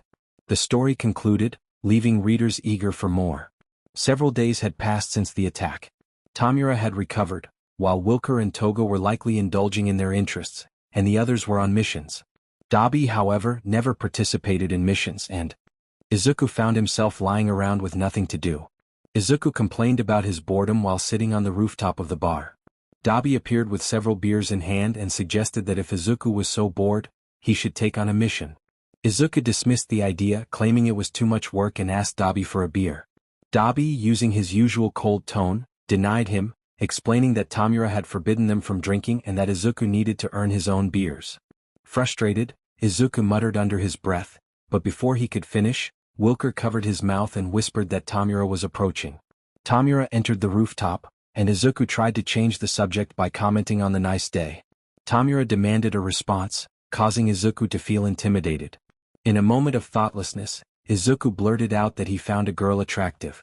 Tomura's reaction was swift, and he grabbed Izuku by the collar, whispering that Izuku preferred that type of girl. Izuku, struggling to break free, asked if Tomura had said something. Tomura dismissed him as a pervert and threw Izuku against a wall. Izuku managed to flip and land on his feet, laughing nervously, but when he turned around, Tomura had already left. Dabi placed a hand on Izuku's shoulder, suggesting he had messed up, and Wilker agreed. Meanwhile, Tomura descended the stairs, venting his frustration by disintegrating everything in his path. Toga, witnessing the destruction, asked what he was doing. Tomura snapped that it was none of her business and expressed a desire to be alone, tears welling in his eyes. Concerned, Toga approached him, urging him to share what was troubling him, as it was the first time she had seen him like this. Tomura finally broke down and Toga comforted him, suggesting they find a private place to talk. They made their way to Toga's room, where Tomura lay on the bed, hiding his face under a pillow. Toga gently removed the pillow, asking if he would tell her what was wrong. Tomura hesitated, saying it was for a silly reason. When Toga pressed for more, Tomura revealed that he had overheard Izuku talking about a girl he liked. Toga, piecing it together, teased that Tomura was feeling jealous because he liked Izuku. Tomura was uncertain, admitting that while he enjoyed spending time with Izuku and trusted him, he struggled to articulate his feelings. Just then, a voice interrupted from the doorway, suggesting that Izuku was the opposite of a villain and could become a hero if given the chance. It was Johnny, who had been listening in. Toga jumped in surprise at his sudden appearance. Johnny explained that he had just heard Tomura's confession about Izuku. Do you think Izuku is capable of betraying us to become a hero? Tomura asked with doubt. She felt conflicted. If she fell for Izuku and he betrayed them, she didn't know how she would react. Don't misunderstand, Toga. I said that if we give him the chance he would take it. If we don't, I don't think he'll betray us. So keep a close eye on him and make sure he doesn't get that opportunity, Johnny said with a smile as he walked away. Then I'll make sure he doesn't get that chance, Tomura replied with a smile, understanding Johnny's meaning. What do you mean? Toga asked, puzzled. You'll understand one day, kid, Tomura said, ruffling Toga's hair. For now, let's go grab a drink. Sure, Toga responded. At UA Academy, several students were leaving the Grand Hero Academy. Among them was someone quite explosive. Come on, Baku bro, it'll just be a moment, Kirishima urged, trying to convince Bakugo to go to an arcade. I already told you I don't have time.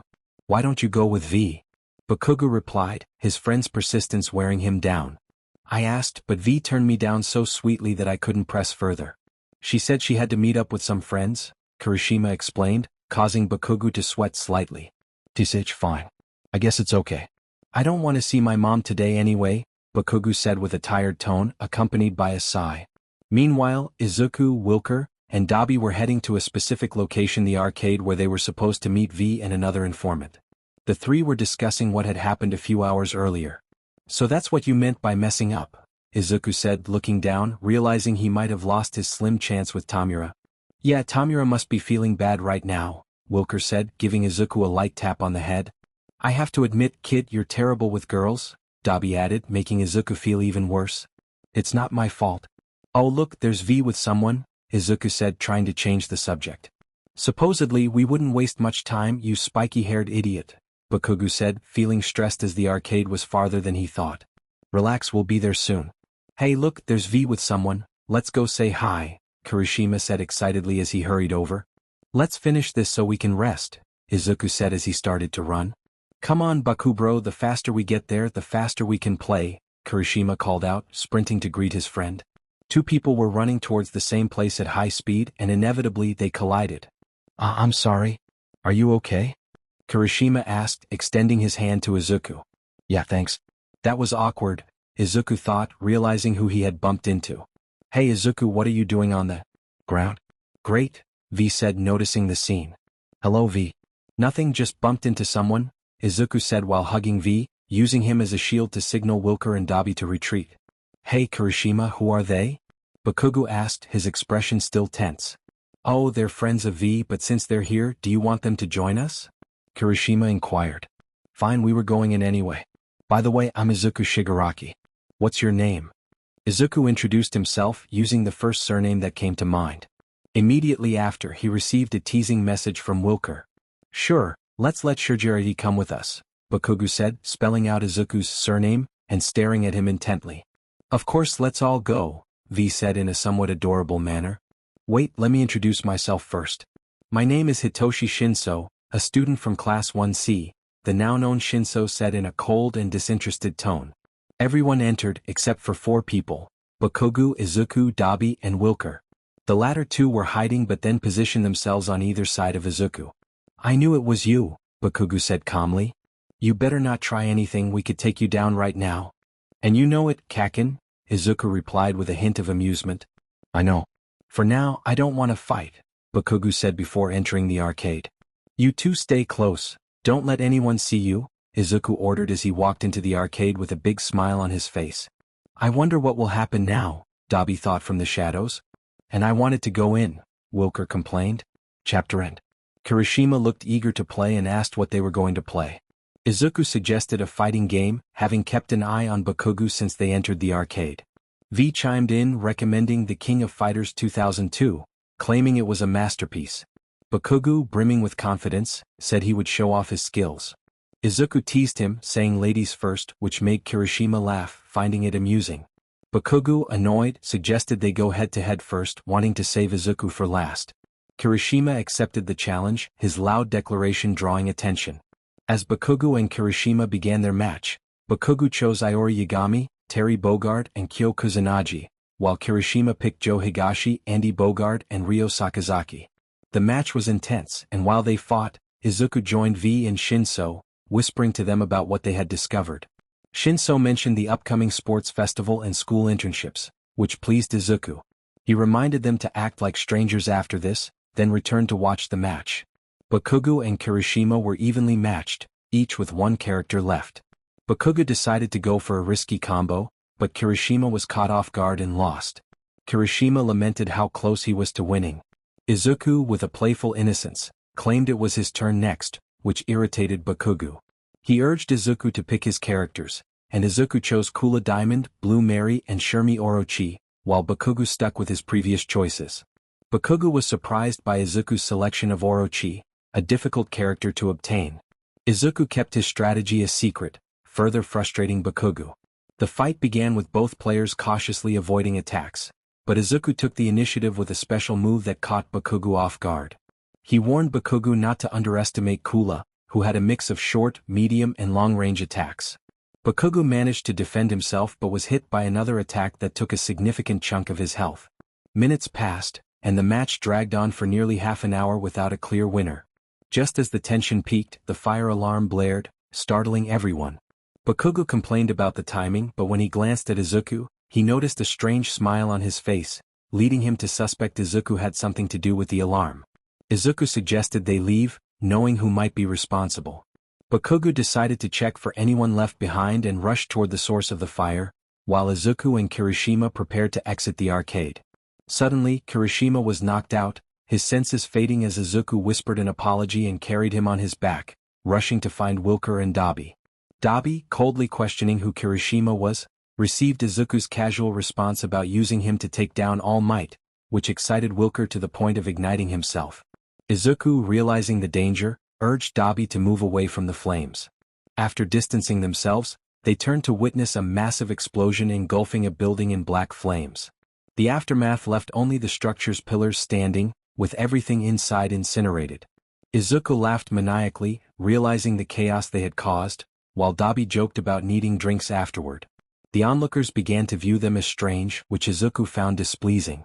He suggested they have some fun with the crowd, pulling knives from his sleeves and throwing them toward the people, while Dabi agreed, anticipating the chaos. Chapter end. Izuku carefully observed the expressions of his victims. Dabi's sarcasm was evident as he remarked that Izuku had gone too far, but Izuku insisted that he had only targeted non-vital areas and pursued them while they bled. He suggested that next time, Dabi should simply say yes. With that, Izuku began walking toward a nearby alley. Dabi, indifferent to the situation, mentioned that he wouldn't go to Wilker. Izuku sighed and decided to run toward Wilker's location, with Dabi trailing behind, leaving to who knows where. Izuku ran swiftly, using his quirk multiple times. When he arrived, he found Wilker surrounded by dark flames. He stood at a safe distance, admiring the chaotic scene. Wilker, with a manic grin, invited Izuku to join in the destruction, but Izuku declined, stating he was only there to ensure Wilker wouldn't get caught. As Wilker continued to ignite buildings, he noticed his flames were starting to diminish and he wondered why. The answer came in the form of a bright purple smoke that filled the area, causing him to lose consciousness gradually. Struggling to move, he turned to see Izuku had succumbed to the gas, collapsing to the ground. Figures began to emerge through the smoke heroes, but not just any heroes, these were the top-ranked ones. Just as Wilker feared capture, a scythe snagged his jacket and Izuku's, pulling them into an alley. Upon reaching their destination they saw V and Shinso. V, noticing Shinso's trembling, handed them both gas masks, but Shinso soon fell asleep. V remarked that they seemed to be needed, and as he grabbed both sides, he noticed Shinso's irregular breathing and slight sweating. When V cursed under his breath, the heroes in the streets, including Endeavor, Best Jeanist, Ryukyu and Midnight, heard him and headed toward the alley. They would have been fine if not for Wilker being exposed, with faint flames flickering from his body, and Izuku covered in blood. Shinso looked at V with disbelief, then picked up Izuku and ran. V, assessing the situation, decided to do the same with Wilker, whispering for him to run. The heroes reached the alley and found a trail of small flames, which they began to follow until it abruptly vanished. Ahead, V was stepping on Wilker to extinguish the flames still emanating from him. After a moment, the heroes quietly retreated. V seized the opportunity to escape to the bar, assuming Shinso would be halfway there. To his surprise, he found Shinso waiting for him at the end of the alley. Shinso explained that he couldn't leave V behind. If anything happened to Wilker or V, Toga would be furious. They ran for several minutes, nearing the bar when Izuku began to awaken. As they approached the bar, Shinso let him drop gently. Finally awake, Izuku asked what was happening, prompting Shinso to fill him in on the events. They stood before the bar's door, but Izuku stopped V from opening it. Before V could question him, Izuku led them to a more secluded spot. V noted they were on the rooftop of the building across from the bar and asked for an explanation. Shinso, looking exhausted, sat down, waiting for Izuku to catch his breath before he could explain. Izuku felt a wave of guilt wash over him at the thought of facing Tomura. V and Shinso were puzzled by his expression, ready to ask what was wrong when Wilker interjected with an explanation. He mentioned that Izuku had claimed to like a random girl to avoid punishment from Tomura, and that clarified everything for V and Shinso. For the next 5 minutes, the two of them playfully kicked Izuku. Their kicks were not hard enough to hurt him, but they certainly annoyed him. They could have continued longer, but Wilker's phone rang, drawing their attention. The name on the screen was Toga, and seeing the time made everyone's faces pale. It was already past midnight, and they were shocked at how quickly time had flown. No one wanted to answer the phone, so they let it ring until it stopped. When it finally did, the boys sighed in relief, but their relief was short-lived as the phone rang again. Izuku suggested they break the phone, a plan that everyone found appealing, knowing they would face trouble if they answered it now. Wilker quickly grabbed his phone, turned it off and sighed. He then expressed concern about what they should do next. Since none of them could return to the bar, and if they went back to the Endeavor residences, they would be in serious trouble.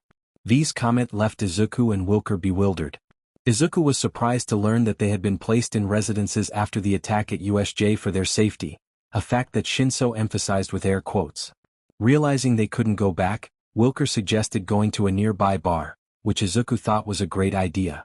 They quickly made their way to the bar, and Izuku almost entered a villain's bar but was stopped by V. After half an hour, they arrived at their destination, located in a rough part of the city filled with motels and questionable characters. The four of them stepped inside the bar, which was nothing out of the ordinary. They made their way to the counter, ordered beers and began to drink.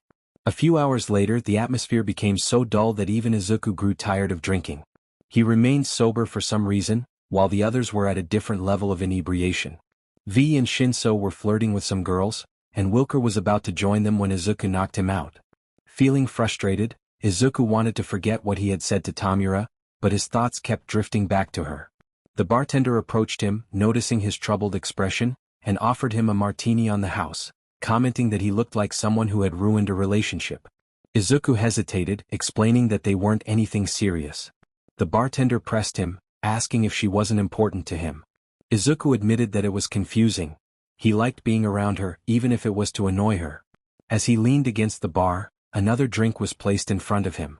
He tried to refuse it, but the bartender insisted. When he finally took a sip, he felt a change. The drink lifted his spirits. The bartender encouraged him to act quickly before someone else took her away. He opened the main door and without hesitation, Izuku dashed out. Wilker's voice startled the bartender, now known as Alan, as he wondered what had just happened. Yami, who had given Izuku the drink, chuckled, having mixed a martini with whiskey, enough to make anyone act without shame. Alan hoped he wouldn't find a disaster in the morning as he turned to see V and Shinso leading several girls to the VIP rooms. He smiled slightly, thinking that his younger brother was finally growing up, but then a beer bottle hit him on the head with a note attached that read, "I know what you're thinking." Wilker agreed with Yami's comment about his brother being intimidating, and they both laughed. Meanwhile, Izuku was running as fast as he could. It was 3 in the morning, and he knew that even if he reached Tomura, she would likely be asleep. If he dared to wake her, he imagined she would be furious. But he was determined to confess his feelings to her, a thought that usually made him blush, but this time it fueled his resolve. Finally arriving at the bar, he paused at the door, feeling a slight tremor in his body. He slapped his cheeks and pushed the door open, finding Kurogiri by a screen displaying All for One. Just as All for One was about to speak, Izuku rushed past him toward the rooms. Kurogiri started to call out to him, but All for One interrupted, telling him to let Izuku go with a small smile. Izuku sprinted down the hall, reached his room and opened the door without hesitation, waking Tomura. "What the hell is wrong with you? Do you know what time it is?" Tomura exclaimed, sitting up in bed, her eyes slightly red and smudged makeup hinting at tears. Izuku didn't respond, Instead he stepped closer to her and gently pushed her against the wall, attempting a cape-down. However, Tomura was slightly taller, which only made her laugh. "What do you think you're doing, kid?" she teased, not feeling nervous. She had decided to forget her feelings for him, thinking he liked someone else. But as everyone knows, it's impossible to forget someone in just one day. "I like you," Izuku confessed, causing Tomura to freeze in shock. She fought to maintain her composure, not wanting to cry over him again. "See, could you repeat that?" she stammered, tears welling in her eyes. "I like you. I want to be with you." "I love you," Izuku declared, pulling her into a tight embrace, unwilling to let go. "Idiot, I told you to just repeat the first part." Tomura responded, returning his embrace. The warmth of the moment felt comforting, and her tears began to flow, but this time, they were not tears of sadness. It was a moment of incredible happiness for Izuku, but he felt that something essential was missing. A kiss. He gently released the embrace, cupping Tomura's chin and leaned in for a kiss. Tomura, unsure of how to respond, simply reciprocated. It was a kiss filled with love, devoid of any lust. "For now, let's leave them in their privacy and check in on what the others were doing." V and Shinso were acting like rabbits, while Wilker was enjoying drinks with Alan as they watched Secret in the Mountain. Anyone who looked away or covered their eyes owed the other $100. Toga was wide awake, holding a bat and sitting on Wilker's bed, while Johnny slept nearby. Kurogiri was engaged in conversation with All for One. With no one else doing anything interesting, it was best to return to the two lovebirds, friends or whatever they were. Tomura and Izuku were still wrapped in each other's arms, lying on Tomura's bed, both fully clothed. Tomura held Izuku tightly, reflecting on their earlier conversation. He mentioned that what Izuku had said in the morning was a lie. Izuku admitted that he had said it just to avoid conflict, not realizing it would hurt Tomura. With his head bowed, he let a few tears fall. Tomura reassured him, saying they should focus on getting some sleep for now, promising that tomorrow would be challenging. He tightened his embrace, ensuring Izuku wouldn't pull away. He then wondered aloud where Dabi and Kirishima had gone. It was a beautiful day, with sunlight streaming through the window and shining directly on Izuku's face. He blinked and finally opened his eyes, realizing that this might seem like a cliché anime scene, especially since Tomura was holding him tightly. Tomura's grip was so strong that Izuku could barely move and found it difficult to breathe. He tried to free himself from Tomura's hold, but it was impossible without waking him. After several attempts, he surrendered and decided to go back to sleep, despite his frustration at not feeling tired. Hours passed and Izuku still couldn't fall back asleep. The combination of Tomura's embrace and the uncomfortable position he was in made it feel like a total nightmare. He almost forgot about the annoying sunlight hitting his face through the window.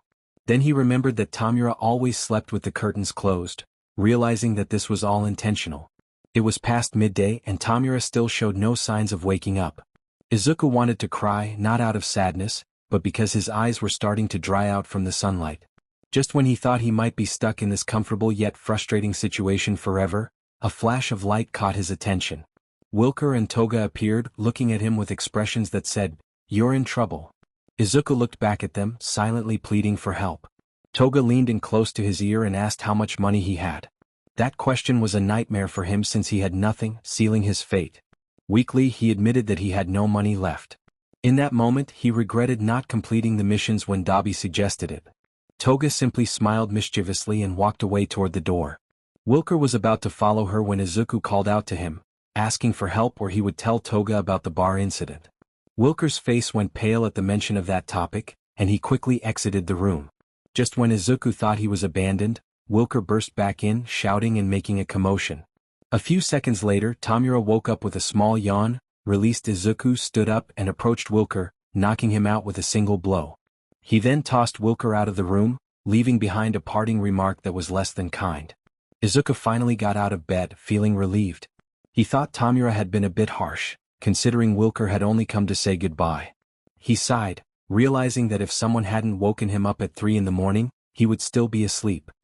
He regretted confessing his feelings at such an hour, attributing it to that ridiculous cocktail. Despite the earlier chaos, Izuku felt it was a good idea to have confessed. He approached Tomura, cornering her against the wall, taking her chin in his hand and kissing her. As they shared a few kisses, the sun began to set and rain started to fall. Izuku didn't mind. After exchanging playful banter about the unpredictable weather, they decided to get ready. Moments later they headed downstairs to eat. On their way they encountered V and Shinso, who had been called to a meeting. Upon arriving at the bar, they found nearly all the elite villains gathered, except for Dabi. Muscular gestured for them to sit, stating that their mentor had something to say. The four of them approached the center of the bar, where All for One was present. As soon as they saw him, they knelt and addressed him respectfully. All for One reassured them that it wasn't necessary to kneel, and they stood alongside the other villains. V bravely asked what the meeting was about, a question that seemed to linger in the air. All for One's tone turned serious, filling the bar with an aura of anger, hatred, fear, and above all, sadness. He announced that the heroes had declared war on them in a way that was even too much for him. Tears fell from beneath his mask as he revealed that they had taken a friend, a companion, and that they had murdered and crucified Dabi. All for One removed his mask, revealing a face filled with tears and irregular breathing, clutching his chest in sorrow. The atmosphere shifted as several villains began to cry, some dropping to their knees while others simply looked down in despair. But one among them was the most affected. Kurogiri, who had cared for Dabi since childhood, felt as if he had been stabbed in the chest 1,000 times. He dropped a glass and slowly approached All for One, desperately hoping that the news wasn't true. But the reality was undeniable. All for One embraced Kurogiri to console him, but it was futile. Kurogiri broke down in tears, gradually reverting to a more human form, only to suddenly envelop himself again. This time, however, his mist was no longer purple, it was pitch black, and his once reassuring yellow eyes turned a blood-red hue filled with rage. He forced himself not to show weakness, telling himself that he could not afford to be weak, not now. He separated from All for One and let out a roar that released all his pain, his body transforming into a shadowy humanoid figure with sharp claws and an aura of bloodlust. Izuku, feeling the weight of the situation, clenched his fists so tightly that his nails drew blood from his palms. The other villains turned to look at him, some with doubt, others with anger, but ultimately their expressions shifted to pity as they saw his state. Izuku realized that it wasn't his fault, it was someone else's. All for One wiped the tears from his face, adjusted his mask and lifted his gaze. He expressed his regret for not being able to protect everyone, for failing the family they had built together. But he declared that it was time to stop hiding, time to face the truth, time for sacrifice and time to rise and fight. They would not allow anyone else to be taken from them, and when he said, anyone, he meant it. This speech was enough to silence the tears of all the villains, as he now had a purpose, to protect his own. The day had begun with a beautiful sun but had ended in a fierce storm. It was often said that behind the most beautiful smiles lay the greatest sorrows. Under the heavy rain, Izuku kept his gaze high, staring at the sky and hoping that Dabi would descend, floating down with the strength of his flames to reveal that it had all been a joke. But that moment never came. Izuku thought it was all a dream and that he would wake up soon, but he did not. After contemplating all the possibilities, he finally surrendered to the truth. Dabi was gone. The realization that one of the people with whom he had shared good times was no longer with him filled him with immense sadness, and he felt the urge to cry, yet he held it back. He fell to his knees on the wet ground, the rain soaking him and sending a chill through his body. In that moment he recalled something Dabi had once told him. He suffered from an illness that caused him to confuse temperatures. It was strange, but Izuku had found it fascinating. Now he wished he could have that peculiar condition. The cold was so intense that Izuku trembled. His eyes began to close and his breath released a chilly mist. But suddenly he stopped feeling the cold. A gentle warmth began to envelop him. He thought he heard Dabi's voice whispering in his ear, warning him that he would freeze if he stayed there. He turned around but saw no one. However, he noticed Dabi's coat lying on the ground. Izuku approached and picked it up. After observing it for a moment, he decided to put it on. As he did, the warm aura around him intensified and he no longer felt cold. He vowed to avenge Dabi as he walked toward the door. Just as he was about to open it, a voice caught his attention saying, "I hope so, kid." He quickly turned around to see a small blue flame extinguishing in the rain. A smile appeared on Izuku's face as he resolved to return to the bar. When he entered, everyone turned to look at him. He positioned himself in front of All for One and declared his intention to destroy UA once and for all. The night reigned over the city of Muzutafu. Just hours earlier, thousands of villains had infiltrated UA High School, marking it as the most significant incident in human history. Many lives were lost and countless individuals sacrificed themselves, all for a singular purpose. The battle had been colossal, leaving much of the forest in ruins and reduced to ashes. Despite this devastation, they managed to capture those responsible. In the police station sat a young man with green hair, handcuffed to a chair, seemingly awaiting interrogation.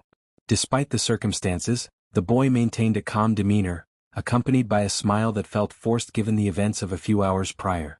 Through the one-way glass, several heroes and police officers observed him, questioning how he could smile at such a moment. Anyone else would have lost their mind, succumbing to chaos after everything that had happened. The detective, Naomasa, announced his presence in the interrogation room, stating that the questioning would begin. One of the officers informed him that they were ready to proceed. Naomasa entered the interrogation room, approached the table, poured tea into 2 cups, and took a seat. The young man, Izuku, kept his eyes closed and spoke in a playful tone that unsettled the detective. Naomasa urged him to stop playing games and demanded to know everything from how they planned the attack to how it was executed. Izuku laughed for a few moments, his laughter echoing eerily before finally calming down. He stretched his hands to take the cup and set it down on the table before speaking. He gently rubbed his eyes, cracked his knuckles, and settled into a more comfortable position. He warned the detective that what he was about to share would be quite a tale, and when he opened his eyes, they revealed dark sclerae with bright white irises. 2 days had passed since Dabi's death. The rain fell in the city, but I felt no chill. Dabi's coat kept me warm as if it were protecting me. I stood in the central street, waiting for a lead that would take me to Overhaul, the current leader of the Japanese Yakuza. The rest of the elite were attempting to recruit villains. After several minutes of waiting, I spotted a Yakuza member enter a toy store and purchase a teddy bear. As he exited, I began to follow him. It was surprisingly easy, as he didn't even glance back to check if anyone was trailing him. Eventually he stopped in front of a traditional house and entered. I used my quirk to follow him inside, navigating through a series of challenges until I reached Overhaul's location. With my quirk active, I positioned myself against a wall, half hidden in the shadows. After a brief conversation between the boy and Overhaul, the boy left and Overhaul tossed a chocolate bar in my direction, which I caught and ate. Overhaul spoke without turning to face me, questioning my decision to come alone. I calmly replied that it would have been foolish if I had come to fight. He then demanded to know why I was there. I approached him slowly, offering a deal.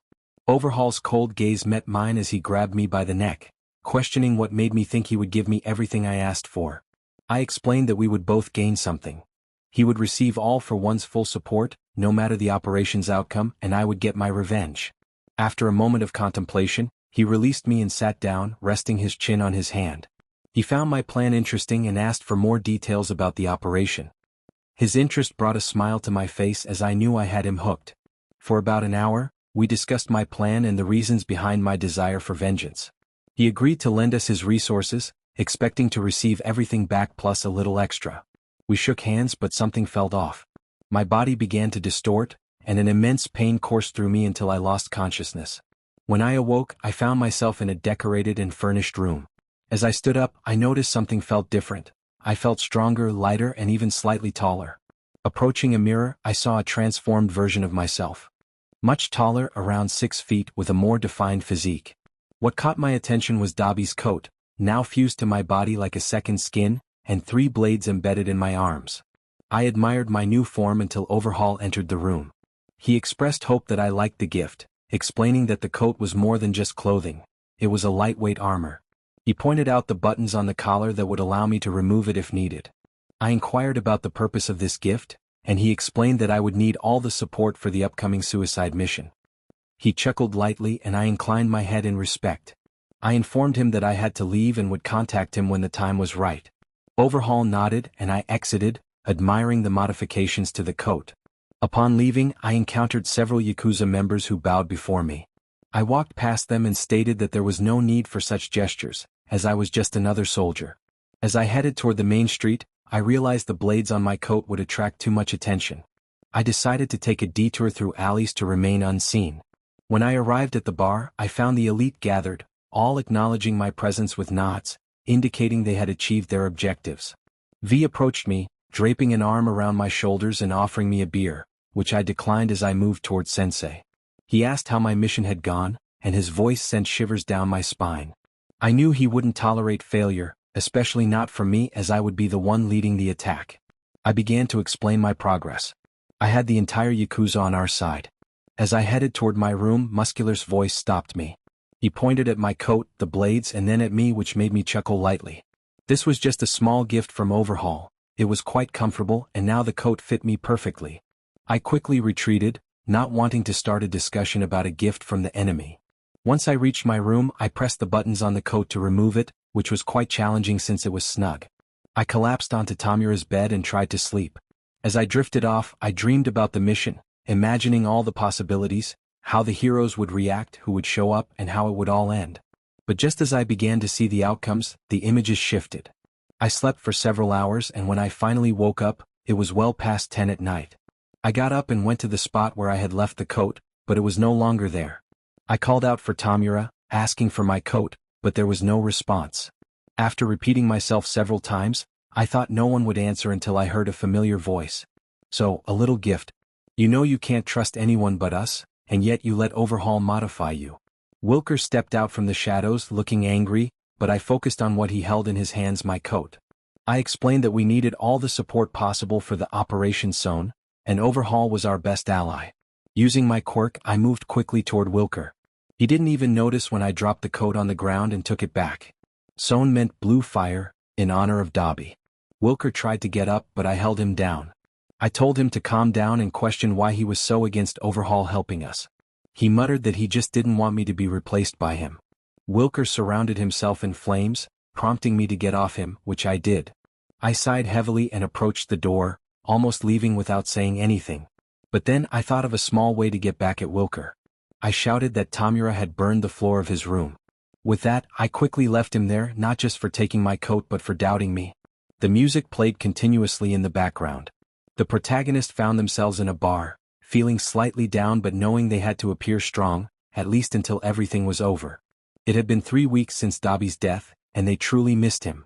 During this time, they had been gathering as many villains as possible, which brought its own set of problems. The heroes sensed something was off but didn't pay it much mind, assuming they would attack UA during the sports festival, so they merely reinforced security. According to V's report, the heroes had just finished their internships with professional heroes and their quarterly exams. They would have a month off before returning for camp. The protagonist wondered if UA was a school for heroes or just entertainment. Regardless, it provided enough time for them to prepare. They decided it was time to see someone. Rising from the bench, they ignored Kurogiri's question about their destination and left the bar. Upon exiting, they noticed the large, beautiful moon shining a light blue. A slight smile appeared on their face as they began to walk. Standing in front of the Hawks Hero Agency, the protagonist was slightly surprised by its size but pushed that aside. They needed something from Hawks and they intended to get it. At the entrance, they spotted 2 guards who seemed distracted, making it easy to slip past unnoticed. Using their quirk, they prepared to enter but decided to divert and hide in an alley after sensing someone nearby. They had noticed this presence several streets back but hadn't expected to be followed. As they stepped into the alley, they pressed against the nearest wall, as if their life depended on it. They exhaled slowly, allowing time to return to normal. Peeking around the corner, they couldn't see anyone but felt the presence close by, almost too close, sensing breath on their neck. Eyes wide with fear, they realized how vulnerable they were. Suddenly, they felt a grip on one of their arms, slowly pulling it behind their back, followed by a hand on their neck, tightening. Breath became irregular and time seemed to slow down. A small smile crept onto their face. If they couldn't control their breathing, they would let it flow. In that moment of slowed time, they managed to free their arm and neck. Quickly distancing themselves, time returned to normal, and they regained control of their breath. Looking up, they were met with bright red eyes. The figure was partially obscured by the darkness of the alley, but they recognized the long ears and fluffy tail Mirko. A wide smile spread across their face as they contemplated using Hawk's demise to send a message to the heroes, but Mirko would serve as an even better message. The thrill of the moment filled them with adrenaline, causing them to tremble. They had spent so much time with Tomura that they had developed a taste for this kind of excitement. With a sudden burst of energy, they lunged at her, delivering a kick aimed at the side of her head. Mirko dodged and shot them a challenging look. Her smile ignited anger within them. How could she smile after everything that had happened? They thought to themselves that less talk and more action was needed. Mirko began to strike with rapid punches and kicks. Each time she got close, they used their quirk to evade and counterattack. However, when their strikes lacked power, they realized that to make her suffer, they needed to play the game. Before they knew it, Mirko ducked and swept their legs out from under them. They could see a triumphant smile on her face, but they knew it wouldn't last long. Just before hitting the ground, she sprang up and delivered a high kick with such force that it could have broken bones if only it had. Using their quirk, they positioned a knife where Mirko's foot would land. After setting it up, they moved behind her and covered her mouth. Deactivating their quirk, they were filled with excitement as they heard a muffled scream and saw tears streaming down her face. They liked her cheeks to wipe away the tears, releasing her as she fell to the ground, clutching her foot and stifling a scream as she removed the knife. Mirko sighed and stood up with her head bowed. The protagonist thought they had broken her pride, but they were mistaken. When she lifted her head, despite the pain, she still wore a smile. This infuriated them further. They wanted to break her spirit, to make her realize that not everyone could be saved. Without a second thought, they rushed forward and struck her in the face, but it wasn't enough. Before she could react, they hit her again. A slight smile appeared as they saw that those 2 blows barely affected her. She looked at them as if nothing had happened, still wearing that annoying smile. They charged at her again, aiming for her stomach. Just as they were about to connect, she grabbed their arm and, before they could react, delivered several kicks that left them breathless. They stumbled back as quickly as possible, but it was a poor decision. Unbeknownst to them, they had backed into a corner, trapped against the wall. Realizing there was no escape, they understood that if they wanted to return home to Tomura and the others, it would be either as a victor or not at all. In the blink of an eye, Mirko had crossed the alley and stood before them. They were in shock, so much so that they didn't notice when she delivered a knee strike to their stomach. Blood spilled from their mouth as the impact cracked their ribs. Not content with that, she followed up with a kick to their right side, feeling their bones threaten to shatter. They tried to brace themselves with their arm, but that only intensified the pain as it quickly broke under the repeated strikes. A flurry of punches and kicks rained down on their torso, and they felt as if their soul was leaving their body. The burning sensation coursed through them, reminiscent of the very fires of hell. I had come as a hunter but ended up being the prey. A wave of despair washed over me, thoughts racing through my mind. I felt weak and useless, unable to avenge Dabi, unable to see Tomura again. With one last kick from Mirko, I felt the little strength I had left abandon me, leaving me to take my final breath. Dabi's voice echoed in my head, reminding me of a mission when I had been gravely injured, and he stayed by my side until we were rescued. He had said, "Stand up, listen Izuku, you must never give up, no matter how bad things get, you must survive. Promise me." I had promised him and I couldn't die here. Suddenly I felt my strength returning. I no longer felt tired, I felt renewed and most importantly I felt no pain. I stood up silently, noticing Mirko a few meters away, slowly moving away, limping due to her injury. Reflecting on my actions, I realized I shouldn't have toyed with her. I should have finished her off from the start. That was a mistake I couldn't afford to make again, or perhaps I could. I quickly approached her using my quirk, placing my hand on one shoulder and resting my head on the other. I could see her smile fade in an instant. She began to tremble, her pupils dilating as tears welled in her eyes. I let out a chilling laugh, grasped her by the neck and started to strangle her.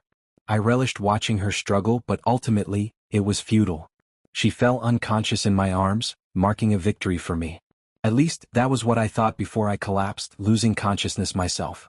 Although I no longer felt pain, it still affected me. When I awoke, I found myself in a large white room, strangely nostalgic. I stared at it for a while until I realized where I was, the infirmary in the bar building. I tried to get up suddenly, but a hand stopped me. I couldn't believe it. Standing before me was the person I hadn't slept for the last 3 weeks, the one for whom all the villains in the city had united. Dabi was right there in front of me. "Finally awake, kid. I thought you would sleep forever," he said. I could barely speak, still in shock. I had seen his corpse, I had cried for him, and now he stood before me as if nothing had happened, or so I thought.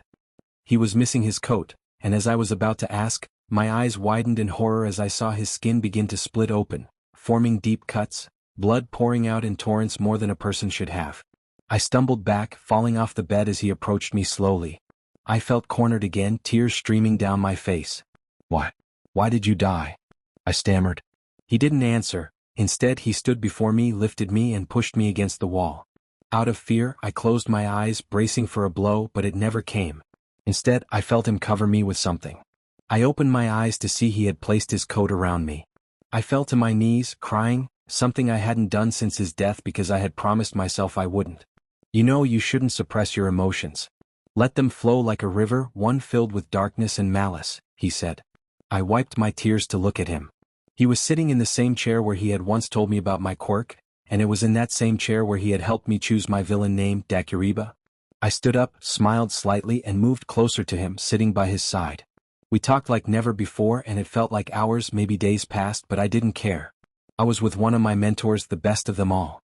I knew Wilker would be furious if I told him that, but it didn't matter. I was happy once more.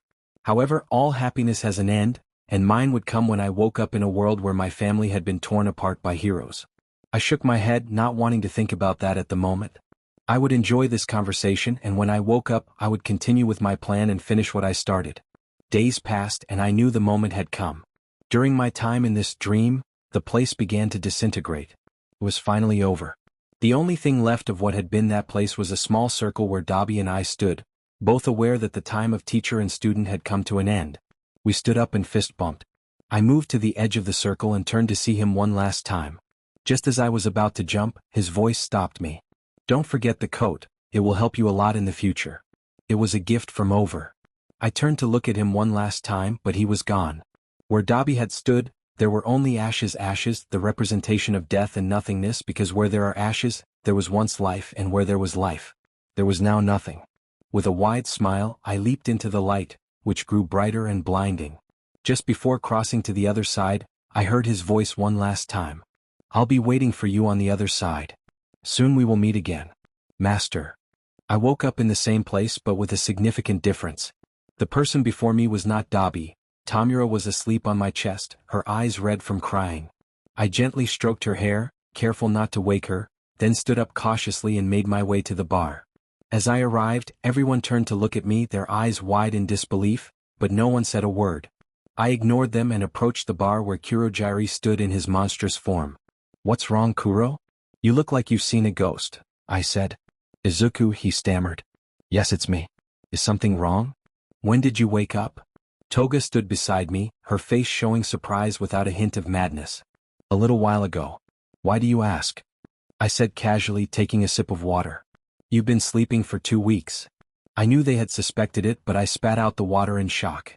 How had I slept for 2 whole weeks? I had no idea. 2 weeks had passed, and Wilker realized he must have been sleeping heavily. He chuckled softly, but soon laughter turned into small tears that he quickly wiped away. He turned to the other villains, who smiled faintly and began to share the details of their plan. However, everyone knew something was still missing. After all, he had brought a significant asset to their ranks. The heroine Mirko had 2 choices: to act like a true rabbit or to live as a great villain. It was time for the first choices in history. Option A was to act like a true rabbit, but Wilker doubted anyone would vote for that if they understood what it meant.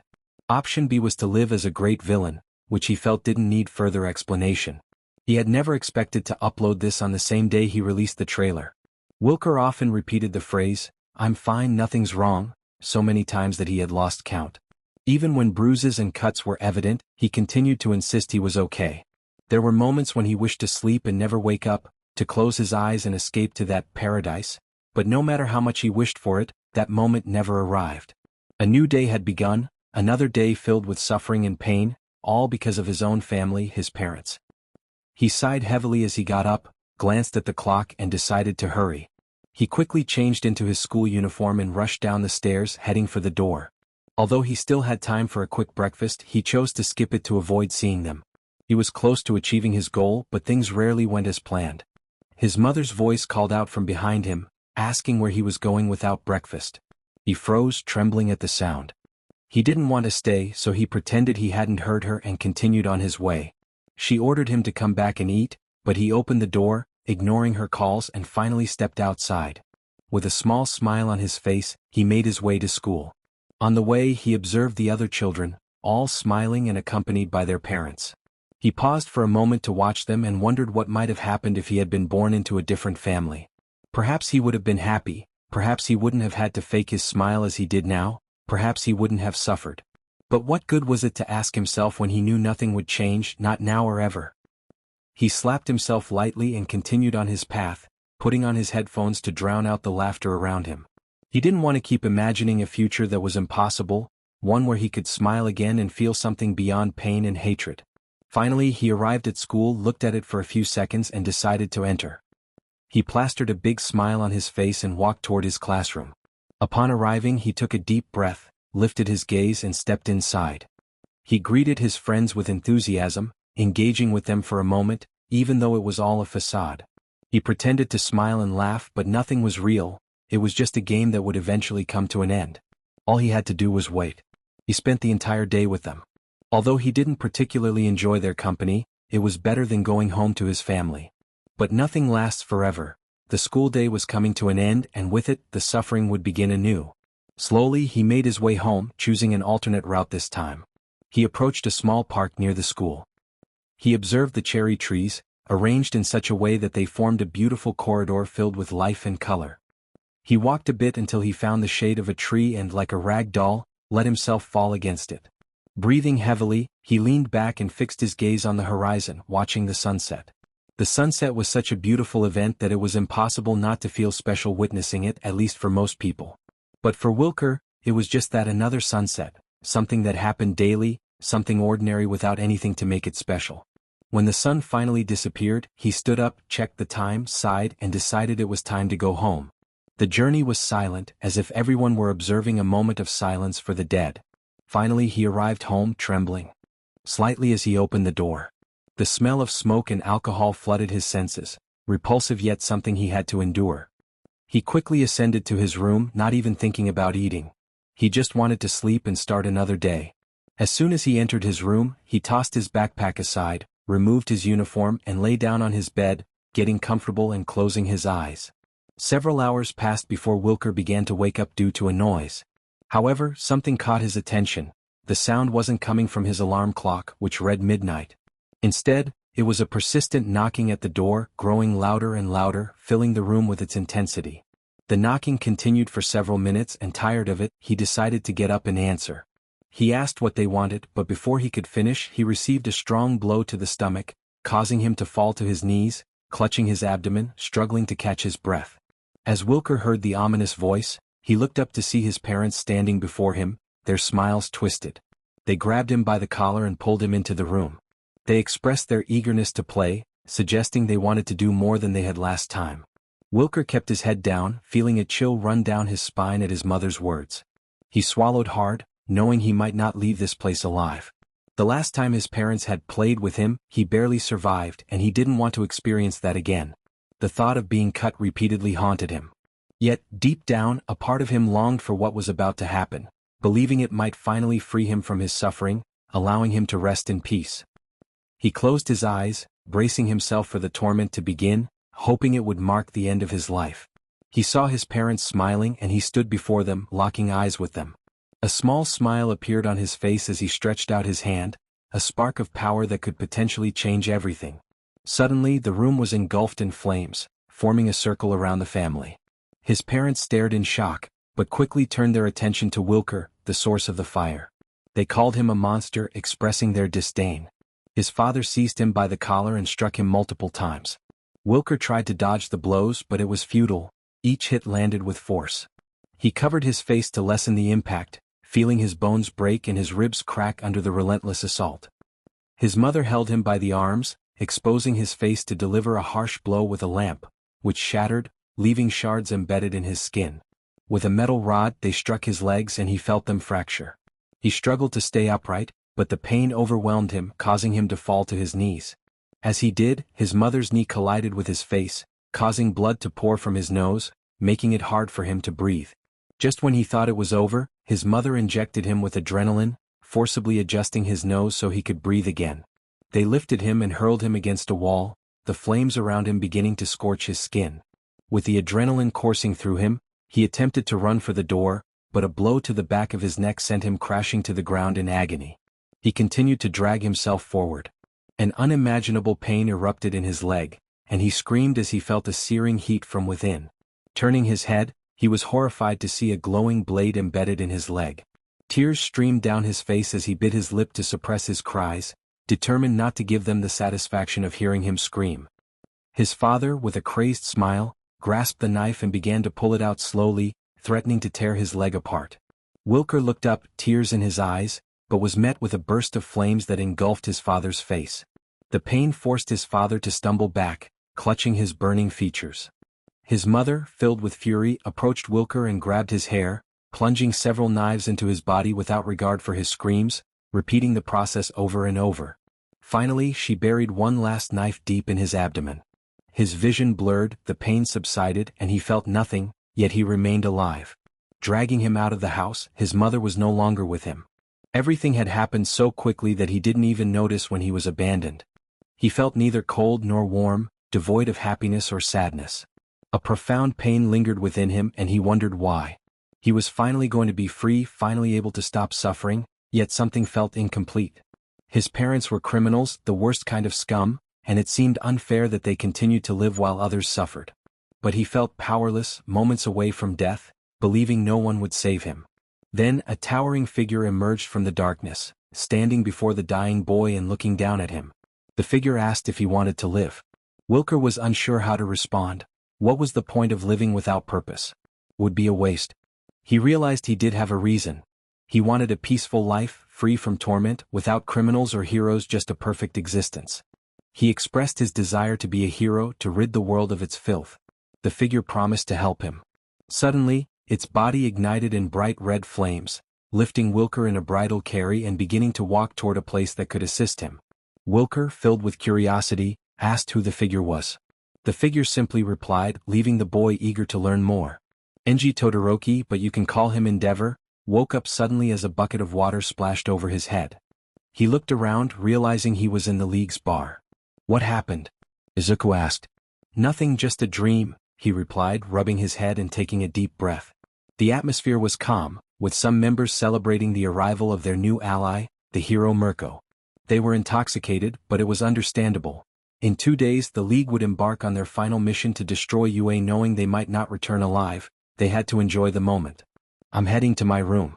Don't wake me for breakfast, he said. Okay, see you later, Izuku responded, bowing his head on the bar as he settled next to Tomura, both having indulged a bit too much in the beers. Wilker left the bar and walked towards his dormitory. As he passed Dabi's room, he paused for a moment, noticing the sign with Dabi's name still hanging there, a reminder of his departure. With a grimace he took the sign and set it ablaze, watching as it turned to ash. Finally reaching his room, he was relieved to find Toga was on a mission, allowing him to sleep in peace. He lay on his bed, gazing at the ceiling, a faint smile crossing his face before he drifted off to sleep. The saddest part of betrayal is that it never comes from your enemies, and that's what hurts the most. They vowed to take the bullets for their brothers, never imagining one of them would be the one to pull the trigger. Today they would show the world what true fear was. Uncertainty hung in the air, fear danced with the wind, and terror lurked in the streets. They had taken their friends and family, it was time to return the favor. The criminals moved silently through the alleys, blending into the darkness. Today everything would end. They would demonstrate to the world that no matter how they were attacked, they would never hide again. The vast forests of UA were surrounded, with thousands of criminals lurking in the shadows, in the streets and nearby buildings. All were still, watching with pride a young man who had earned their loyalty in just over a year. Standing in the middle of the main street, facing the hill that held their target, was their leader, the one to whom they had pledged their lives, Izuku Midoriya. Beside him stood the new elite team, the most skilled assassins and criminals in the world, along with a great heroine. Mirko, a top hero, had turned against her friends, corrupted by power. Before them stood several heroes, Endeavor, Ryukyu, Kamui Woods and Hawks, along with various vigilantes. They all gazed directly at the heroine, some with tears in their eyes, unable to believe the sight before them. The most affected was her best friend, a vigilante named Arrow. He watched as his friend, the person he loved, stood before him, but not in the way he had hoped. Her suit was completely black, covered in stains, and her arms and legs bore sharp bone-like protrusions, resembling Izuku's own attire. He turned to look at the leader of the criminals, who wore a mocking smile, biting his lip in frustration. He wanted to hurt him, to inflict pain so severe that he would never walk again. Izuku stepped forward, and before anyone could react, he positioned himself in front of the second hero. He grabbed Endeavor's arm, pulled out a knife, and attempted to stab him in the shoulder. Endeavor kicked Izuku in the stomach, lifting him by the neck and throwing him backward. When Izuku got up, he noticed he was surrounded by heroes. His recklessness could have cost him dearly. However, no one approached because Mirko stood behind him, preventing anyone from getting closer. Arrow continued to advance, getting close enough to face Mirko, but she was focused on Izuku. He called out to her, desperate for a response. Get up, you stubborn broccoli. If something happens to you, Tomura will bring you back and… Mirko lifted her gaze and noticed Ero watching her. What do you want, idiot? He asked her what had happened to her, but she remained silent, indifferent to the people from her past. She now had a new family filled with individuals who would give their lives for her. Ero felt hurt by her lack of response. Tears filled Ero's eyes as Mirko stood up and approached him, placing her hands on his cheeks, wiping away his tears. Without warning, she kissed him softly. She caressed the back of his neck and slowly pulled away, looking into his eyes with a wicked smile as she leaned closer to whisper in his ear. I never loved you, not now, not ever. Her quiet words shattered his world, causing his chest to ache as if it would explode. His eyes turned slightly red and tears began to fall as he clenched his fists. In a moment of anger, he threw a punch at Mirko's jaw, but she dodged and swiftly struck him in the stomach. Ero grabbed Mirko's arm to avoid further blows and summoned a clone of himself, forcing her to kneel.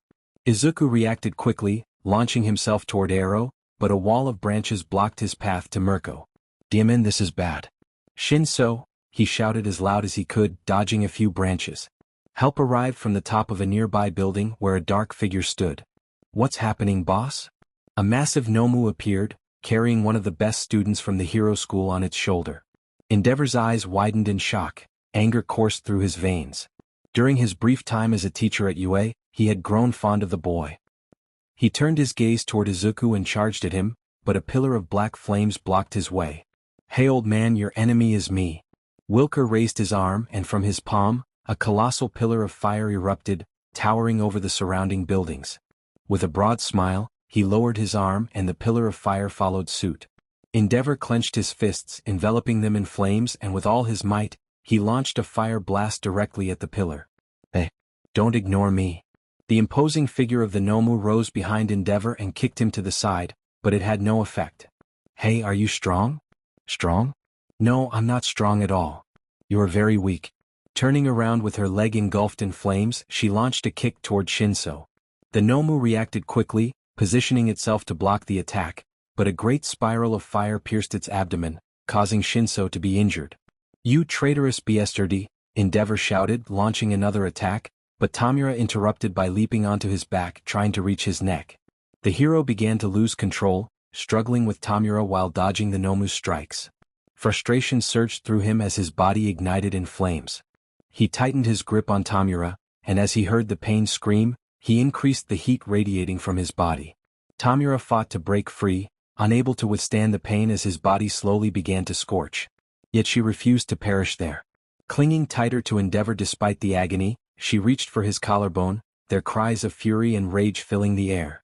Everyone turned to witness the scene. Izuku, who was fighting alongside Mirko, opened his eyes wide in terror. He glanced at Mirko for a moment, and upon noticing his expression, she nodded. Izuku understood her unspoken message and, ignoring everything else, began to run. Well, you bastards, now it's just you and me, Mirko declared, her gaze fixed on their opponents. Surprise washed over her as she saw them all rushing past her, ignoring her presence. The last to pass was Ryukyu, who glanced at her for a brief moment before continuing on. You are all cowards, Mirko muttered, watching as her adversaries headed toward Izuku. Her mind momentarily short-circuited, but then she smiled and propelled herself forward, matching the pace of the other heroes. They were all prepared to attack her, yet none dared to make a move. What's wrong? Aren't you supposed to fight like there's no tomorrow? Face me. With a burst of energy, she positioned herself in front of them, directly in front of Ero, and swiftly landed a kick to his stomach. The force of her kick sent Ero flying into the other heroes. Oh, did I do that? I must be really strong, she remarked, casting one last glance at Izuku and smiling as she saw him run. Turning her attention back to the heroes, hatred reflected in her eyes as she slowly approached them. She opened her arms as if expecting a hug, but the reality was different. Her arms began to morph, transforming into two long blades. Well, who will be the first to try my little gifts? She taunted, swinging her blades alongside her body as she closed the distance to the heroes, pointing her weapons at them. In the blink of an eye, she was already striking one of them. Everyone turned to see a hero fall. Mirko kicked the fallen hero's body toward Ryukyu and dashed after it. As the dragon dodged the corpse, she noticed her friend was right beside her, ready to strike. Closing her eyes, she braced for the worst, but nothing happened. A shield of feathers appeared in front of her, and when she saw it was about to break, she decided to retreat. Hawks descended from the sky, positioning himself beside her. He dispelled the feather shield, allowing the feathers to return to his wings. "Wow, who did this to you, my friend?" he asked. "Friend? Do we even know each other, you silly bird?" she replied, stepping closer while forming a feather sword. When they stood face to face, she looked into his eyes and reached out to pet his ears, but she barely managed to get close before one of his blades nearly sliced her arm. "Diamond, this idiot's arrival complicates everything. If only someone would help me," she thought, glancing briefly at the villains hiding nearby. For a moment she considered calling them for support, but that would complicate the mission. With a sigh, she returned her focus to Hawks, but recoiled as his fist approached her. It was futile as the other heroes charged at her. She managed to evade most of their attacks, but those that landed weakened her significantly. After a few seconds, the wounds on her skin became apparent. Deciding it was time to go on the offensive, she lunged at a random hero. As expected, a shield of wings formed in front of him. Spinning on her heel, she generated enough force to break through it, piercing the hero and swiftly decapitating him. A faint blush appeared on her cheeks, almost imperceptible against her complexion. Her pupils dilated as she forgot she was surrounded by heroes and approached the fallen hero's body. She grasped his torso and bit into his collarbone, blood gushing forth as Mirko reveled in it. Blood. The girl, once a beloved friend, had been replaced by a monster, one that demanded blood and would stop at nothing to obtain it. The heroes stood frozen, trembling as they witnessed the horrifying scene unfold before them. The fallen hero had been completely consumed, leaving only a pool of blood on the pavement. The creature rose, a sinister smile plastered across its face, and the heroes instinctively stepped back. Some turned to flee, but it was a grave mistake. Shinso appeared, wielding 2 daggers, swiftly dispatching those who had tried to escape. Behind him, a Nomu walked slowly, carrying Tomura, whose skin was marred with dark burns. She was barely conscious, having failed to defeat the fire hero. The Nomu charged forward, leaping onto Shinso's back as he barreled toward the heroes. Mirko reached out, hoping the Nomu would grab her, but several arms held her back. Arrow summoned multiple clones, all aiming their bows at the Nomu. As they released their arrows, a whirlwind appeared in front of them, revealing Johnny Joestar, who struck a peculiar pose and smiled before declaring himself as Arrow's new opponent. He focused intently, then launched himself at Arrow, his arms spinning as he attempted to stab him. Arrow dodged the attack, but Mirko appeared behind him, delivering a powerful kick to his abdomen that sent him flying. As he rolled to his feet, he commanded his clones to attack, but they were all engulfed in flames. Suddenly he felt a sharp pain in his jaw and realized something was stabbing his arm, twisting within it. He hadn't noticed how quickly they had closed in on him. In a panic, he drew a dagger from his pocket, trying to sever the arm that was piercing him. Johnny quickly withdrew, surprised that Arrow had attacked twice in succession. He let out a muffled scream as his arm was severed at the shoulder. Mirko seized Arrow's remaining arm and hurled him toward Endeavor at great speed. The impact was silent as Endeavor caught Arrow, urging him to try harder. They both took battle stances, joined by Ryukyu, Hawks, and Kamui Woods. Hawks, standing beside Endeavor, asked if they could allow the villains to pass. Endeavor remained silent, his gaze fixed on the elite villains who had yet to engage. Hawks interpreted the silence as agreement, noting how they were surrounded by the elite, all activating their quirks. His eyes landed on Izuku, who stood behind the elite, alongside the Nomu and Tomura. Izuku decided to confront Tomura, leaning in to plant a gentle kiss on the corner of his lips before giving the Nomu a few pats on the back. The Nomu leaped away, vanishing among the buildings. Izuku turned to face the elite, standing directly in front of Hawks. Neither side moved, but the battle had already begun. It wouldn't be the first to strike that would win, but rather the fastest. Both combatants closed their eyes, listening as a storm approached. The sky darkened, transforming from a beautiful blue to ominous gray clouds. A single drop fell, and while it seemed to fall slowly for Izuku and Hawks, it actually hit the ground in mere seconds. The sound echoed throughout the area as both fighters opened their eyes and charged at each other. Their fists collided, and Hawks tightened his grip on Izuku's hand while attempting to strike him in the stomach with his free elbow. Shinso approached from behind Hawks, trying to stab him, but Hawks used his strength to push Izuku toward Shinso. Izuku activated his quirk, halting the imminent impact, and dashed toward Hawks, who moved in slow motion. Just as he was about to strike, a massive wing blocked his path. Ryukyu aimed to crush Izuku, but Mirko leaped into the air, using the momentum of her fall to kick at the dragon. A large wooden shield appeared, absorbing the blow but showing signs of strain. Kamui Woods had expended much of his quirk to create that shield, and he was visibly exhausted, unable to remain still as he was relentlessly pursued by black flames. Endeavor was called upon for assistance, as Kamui struggled to evade the attacks. In his frantic escape, he stumbled over debris, and a metal rod pierced through his torso. Shock and pain flooded his senses and he closed his eyes, bracing for the worst. He reflected on his struggles, realizing he had never truly improved or surpassed his limits. He had stagnated, but he had a reason to fight. With renewed determination, he opened his eyes and summoned the strength to pull the rod from his body. As he rose, ready to continue the fight, Wilker engulfed him in flames, leaving him to perish in the blaze. The battlefield was chaotic, filled with fire and fallen heroes. Wilker smiled at the devastation, his expression widening as a massive figure ascended into the sky. A dragon soared above and Shinso attempted to attack it, but Endeavor intervened. Ryukyu flew as fast as she could, not seeking help but heading straight for Tomura's location. At that moment, Wilker placed a finger in his ear and spoke through a communicator. He informed Izuku about a situation involving a small dragon. Izuku acknowledged the issue, a smile on his face as he held back laughter and the urge to shout. His expression was a mix of joy, hatred, pain, and sadness. He assured Wilker that he would handle it and began to walk slowly after the dragoness. In truth, he felt little desire to pursue her. Letting her go would resolve one of his problems. He watched as the shadow of the beast disappeared among the buildings. Suddenly, a loud crash echoed in the distance, signaling that Ryukyu had found them. A manic smile spread across her face, her laughter filled with a sense of happiness, but she knew she had to regain her composure. Wilker questioned what had just happened. Wilker looked at the communicator with disgust and reluctantly answered. The noise signified one less problem for him, and he reassured the voice on the other end that soon they would be reunited. He hung up, sighed and lifted his gaze. It was relaxing to feel the raindrops fall on his face, sending a chill down his spine. Laughter bubbled up within him and despite his attempts to suppress it, he couldn't hold back. He walked and laughed at the same time, not paying attention to where he was going, but he felt no fear of bumping into anyone. The joy he felt was immense. He would finally return to where he belonged with his family, his brothers, and his mentor. He was free again, ready to grow and become a great hero, just as he had been trained to do for years.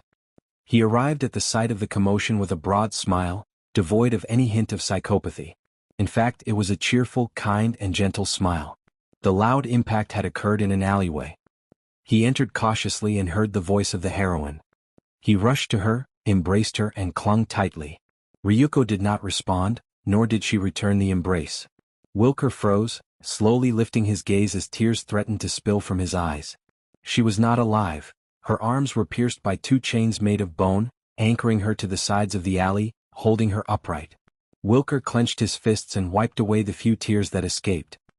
He removed the chains from her arms and laid her gently on the ground, cupping her cheek and closing her eyes. As he stood up slowly, still gazing at the heroine, he turned and opened his arms wide, staring intently at the figure before him. "Hello, little brother, aren't you going to hug me?" V held Tomura in his arms, and beside him was the injured Nomu, missing an arm but still able to fight.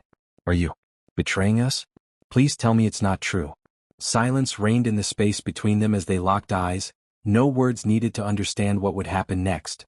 "I protect Tomura until this is over." V gently placed Tomura in the arms of the Nomu, turned around and fixed his gaze on his brother. He drew his scythes and without a second thought, launched himself into the attack.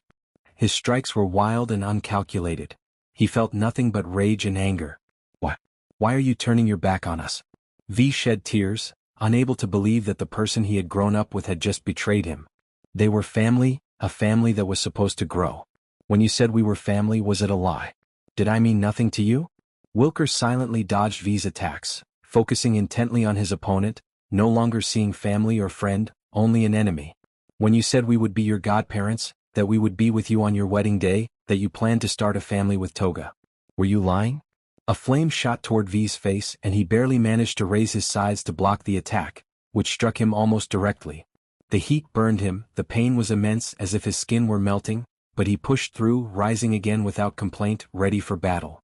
He hurled one of his scythes directly at Wilker, and as his brother tried to dodge, V took the opportunity to close in, attacking with the other blade aimed at Wilker's head.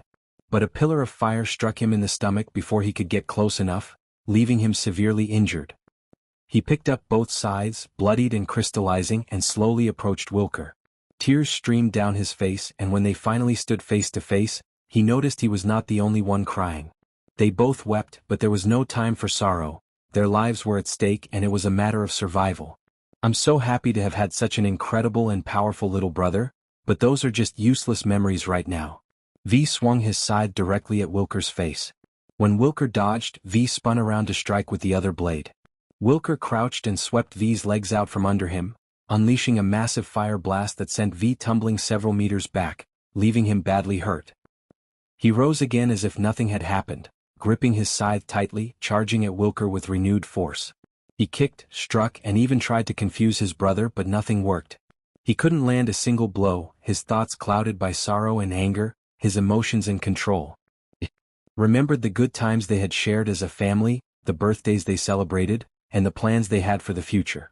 He smiled foolishly, lowering his guard without realizing it. A blow from Wilker sent him crashing into a wall, and as he lost his balance he fell to the ground. He was lost in his memories, not wanting to escape. He relived all the beautiful moments, so blissful that he didn't notice the flame approaching him. Blood poured from his body in torrents. One of his arms had been completely destroyed. He coughed up blood, his breathing growing weaker. He let out a desperate cry, almost pleading for help, but no one came. He tried to crawl, but he no longer had the strength to move. "I think it's all over." Wilker walked slowly toward V. "I wish everything had been different." He closed his eyes, reflecting on all his choices, taking one last breath of the air around him. It was not supposed to be the moment when V awakened a hidden power. He stared intently at his weapon, smiled, and hurled it toward Wilker. Caught off guard by the sudden attack, Wilker could not evade it. The scythe grazed his cheek, and as he touched the wound, he noticed the blood. Turning to V, he saw a mocking smile on his face. In a fit of rage, Wilker unleashed a massive fireball that struck his ailing brother directly. He conjured glowing orbs and hurled them at V. The cries of desperation filled the air, drowning out the sound of the pouring rain. Soon, it became a fierce storm with lightning flashing down. Yet, not even the raging storm could quell V's suffering, nor could the raindrops extinguish the fire that enveloped him. He began to close his eyes slowly. When all his pain had subsided, and his mind faded to darkness, a bolt of lightning jolted him awake. A surge of energy coursed through his body. He opened his eyes wide and watched as Wilker gradually moved away. He could not let him go. If Wilker left, Tomura would be in danger, Izuku would falter, and the mission would fail. He had made up his mind. He would give everything in battle, even if only for a brief moment. Clenching his fists tightly and ignoring the pain coursing through his body, he rose, took his scythe, and ran as fast as his legs would allow, charging at his brother. Wilker turned, gathering a massive fireball. V, airborne and unable to dodge, found his path abruptly cut off. The fireball exploded in his face, sending him crashing to the back of the alley, his body battered by the shockwave. A piece of metal had pierced through him, breaking his ribs, yet he still clung to life. He held on to the fragile desire to live, but it felt so delicate and damaged that it seemed he could vanish at any moment. Wilker's voice echoed in his mind, taunting him about clinging to a foolish fantasy, a small flame that would soon extinguish. Did he never give up? V thought to himself that he had never done so and never would. If pain overwhelmed him, he would ignore it. If fear consumed him, he would overcome it, and he would never surrender, not to someone like Wilker. He watched Wilker retreat once more, yearning to run after him, to strike him, to stab him, to embrace him and plead for him to return. He wanted his brother back. But there was nothing left to be done. The victor had been decided, and V's journey had reached its end. "When you need me, I will be here," echoed in his thoughts. Raindrops slid down his cheeks, mingling with his tears. The rain offered him solace, and he felt calm as it splashed against his skin. He let out a soft yawn and gently curled up against the wall. Looking up, he hoped to see the sky, but instead he was met with dark clouds. It was not what he expected, yet he felt a sense of satisfaction. His eyelids grew heavy, slowly closing, and suddenly, peace reigned around him. A gentle breeze brushed against his face and his body relaxed. He heard a voice asking if he was too young to be there. He decided not to open his eyes, wanting to sleep a little longer, but it would be inconsiderate not to respond to his friend. He replied that yes, he was young, and asked the other person the same. The voice responded with humor, joking about incinerating him. V let out a sarcastic laugh, finally opening his eyes to see who he was speaking with. He remarked that he had just died that way, adding that Wilker would never be as good at incinerating things as this person. They agreed that Wilker would never be as good. The way the other spoke made him sound like someone grand, important and powerful, and ironically he was. V confirmed that he was happy to see Dabi again. As he gazed at the horizon, a magnificent sunset unfolded. Perhaps his life had ended, but at that moment he felt more alive than ever. Today, a great person, a significant character, his first original character, passed away. May Zach Carmine alias V. Itrail rest in peace. He stopped speaking, though they continued to interrogate him. He fell silent. The detective urged him to share every detail. He looked at the detective with sadness, tears welling in his eyes. The detective insisted he continue. A hand cloaked in black fire shot toward his face, threatening to strike, but Detective Neo Mesa intervened just in time. Someone suggested they should eliminate him. He acknowledged that he was also relieved to see Wilker was okay. He cast a threatening glance at his former partner, someone he once admired. He sighed, trying to rub his temple, but the HNDCFFS made it impossible. He realized he had to recount how he was betrayed by his own friend. He preferred to share the part where he had struck hard. The sound of gunfire and the smell of gunpowder filled the air, like music to his ears, resembling a storm. The heroes before him fell one by one, bullets piercing their bodies relentlessly. The few who managed to take cover were injured or incapacitated. He turned his gaze to see Endeavor, who, thanks to his flames, avoided being hit. A smug smile spread across his face as he noticed the confusion on Endeavor's face, realizing that Shinso had called for reinforcements amidst the chaos. He taunted the number 2 hero, questioning what he planned to do, insisting that this was no simple revolution. As the hero approached, he locked eyes with V, delivering the coldest stare he had ever seen. V smirked and invited him to find out. With a leap, he retreated as far as he could, using his quirk to dash around Endeavor, making small cuts with his blades. But the hero remained unfazed, standing still and analyzing his movements, waiting for the perfect moment to strike. Then, like a lightning bolt, Endeavor propelled himself with fire and appeared behind V, grabbing him by the neck and slamming him to the ground. He asked if V thought someone as weak as him could defeat him. V wondered if the hero would believe him if he told the truth. Jaja. He was thrown against the floor again, and when his opponent attempted to do it a third time, he grabbed the arm and tried to slice it with the blades hidden in his coat. The attack was avoided, and a burst of fire was charged against him, propelling him several meters into the air, crashing against various structures. In the distance, he saw Shinso and his minions aiming their weapons at Endeavor and signaled for them to stop. He couldn't let anyone kill Endeavor because if anyone had to do it, it would be him. He launched himself forward, attempting to slice Endeavor's throat quickly, but the attack was dodged. He picked up a stone from the ground and threw it at Endeavor's head, but it was turned to ashes by the flames. Taking advantage of the fire, he jumped to a great height, aiming to dive down onto Endeavor's head. He thought he could land the blow this time, but he was caught by the arm and abruptly twisted. The pain was intense and he struggled to breathe, trying to escape the grip, but it was too tight. That wouldn't work. As he regained his breath, time around him returned to normal, but Endeavor tightened his grip even more, dislocating his shoulder. With his free fist, Endeavor struck him in the face, slamming him against the ground and kicking him in the ribs. He felt the sharp pain of broken ribs and heard the sound clearly, only to be met with a wave of flames igniting around his legs. Endeavor intended to incapacitate him, but it would be futile for him to expend all his energy on one person. The best was yet to come. He tried to suppress the pain as best as he could, counting the seconds and even praying for that to happen. Then came the explosion. A wave of wind and heat erupted from a point, so powerful that it swept both him and Endeavor away. Multiple explosions erupted from the forest to UA itself. His mission was accomplished. He had bought enough time for the other squads to plant the bombs. He slowly approached Endeavor, who was still on the ground, stunned by the explosion. The air was thick with tension. Endeavor rose and he could sense the bloodlust emanating from him, causing him to tremble in response. Endeavor questioned what he had done, and he felt a surge of anger at the sight of Endeavor's smile. How could he smile after everything? The answer was simple. He had never felt remorse for his actions. With all the strength he could muster, he struck Endeavor in the face, but it had no effect. Endeavor retaliated, but he dodged the blow and quickly made a cut on the muscle of Endeavor's arm. Gripping the knife tightly, he drove it deeper into the wound. Endeavor tried to stop him by grabbing his dislocated arm, but he forcefully dragged the knife along Endeavor's arm until it reached his hand. He smiled as he saw Endeavor struggle to contain a scream, his arm practically split open. "Do you like it? I can give you much more." He placed a finger in his ear to communicate through one of the communicators. "Toga, I'll leave the rest of the mission to you.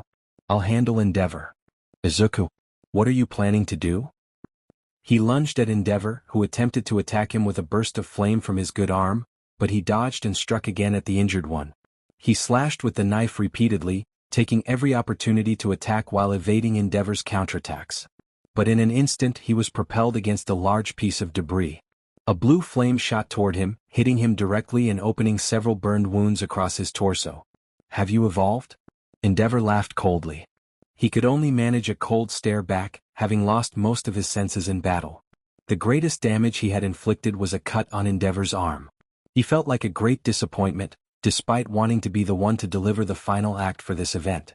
He wouldn't be able to avenge those he cared about, the ones who would fall here. High End fell from the sky, his back turned as if he were an angel, releasing a great cloud of dust around him. But he was no angel, he was a demon.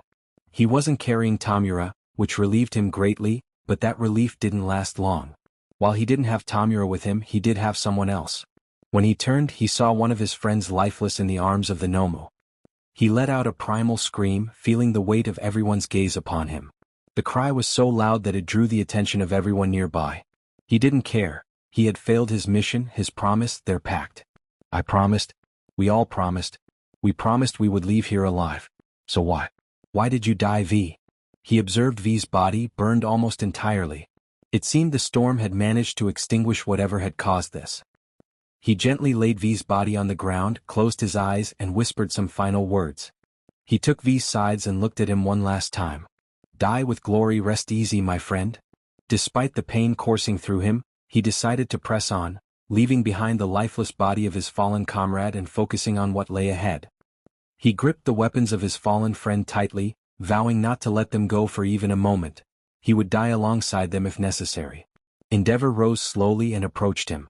There was no trace of arrogance in his gaze. He acknowledged that their original plan had only been to confront Dabi, but some things were unavoidable. He hoped for forgiveness from the young man. The response was that perhaps not now, but he would forgive him in the afterlife. He clutched the sides to his chest, feeling their call, their cries, their heartbeat. They were alive and thirsty for vengeance. Along with the desire to avenge their bearer, he would be the one to help fulfill their dream. A great pain surged through his arms, his veins darkening and his muscles threatening to burst from the pressure. He fell to his knees, but he would endure. He had to do it for V. He couldn't fail him again. He couldn't afford that luxury. He bit his lip to ignore the rest of the pain, forcing himself to focus solely on his enemy. Gradually, he felt himself become one with the weapon. Its weight had diminished to that of a feather. They were incredibly light. He called upon the sides, urging them to consume him and use him to avenge their companion, ensuring that the sacrifice had not been in vain. He ran toward Endeavor, who charged at him in return. The impact was imminent but necessary. Endeavor's fist was engulfed in flames despite his injuries. They collided, one of the sides striking directly against the flames, and he felt the impact resonate through his body. Endeavor's pain was now his pain. With the other scythe, he pierced Endeavor's arm, but without flinching, Endeavor kicked him hard in the abdomen, knocking the wind out of him. He refused to release the scythes or withdraw them from Endeavor's arm. Instead, he pulled slowly, continuing to cut through Endeavor's flesh. He saw Endeavor trying to push him away with fiery blows, but he stood firm. He had lost many of his comrades. Nothing could hurt him now, not now or ever. With a single pull, he tore the scythe from Endeavor's arm, severing it into several pieces. 4 pieces hung from his forearm. He leaped back and circled around him, holding his breath to approach with his quirk. But when he jumped, Endeavor greeted him with a burst of flames. He smiled, recalling the words of his best friend, who had trained him and explained the one rule of these beautiful weapons. It wasn't that he could no longer use his quirk. He was willing to pay any price for power, even if it meant his life. Endeavor scoffed, claiming he was more foolish than he had imagined and that he didn't deserve such power. He didn't ask for Endeavor's opinion and quickly closed the distance, attacking with his scythe aimed at Endeavor's legs, expecting him to block.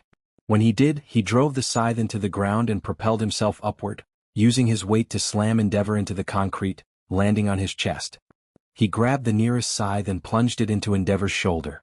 Endeavor attempted to unleash a flame against him, but he stepped on his arm, dismissing the move as overused and suggesting he should mix things up. With a swift motion, he cut through Endeavor's arm with a precision that was almost delicate, akin to the drizzle falling around them. But it was far too quick. It didn't compare to what they should have done to him. It would never be enough to redeem his actions. Endeavor writhed in pain, and the battle had dragged on for too long. It was time to end it. He slowly brought one of his scythes to Endeavor's throat, brushing it lightly and savoring the moment. He bid farewell to Endeavor and asked him to say hello to Dante in hell. But then Arrow appeared behind him, completely covered in blood, his eyes radiating fury as his bow aimed directly at his forehead, seeking a clean shot. He fired without concern for the life he was about to take, but at that moment he realized that perhaps no one cared about the life of a villain like him. The answer became clear when blood splattered across his face.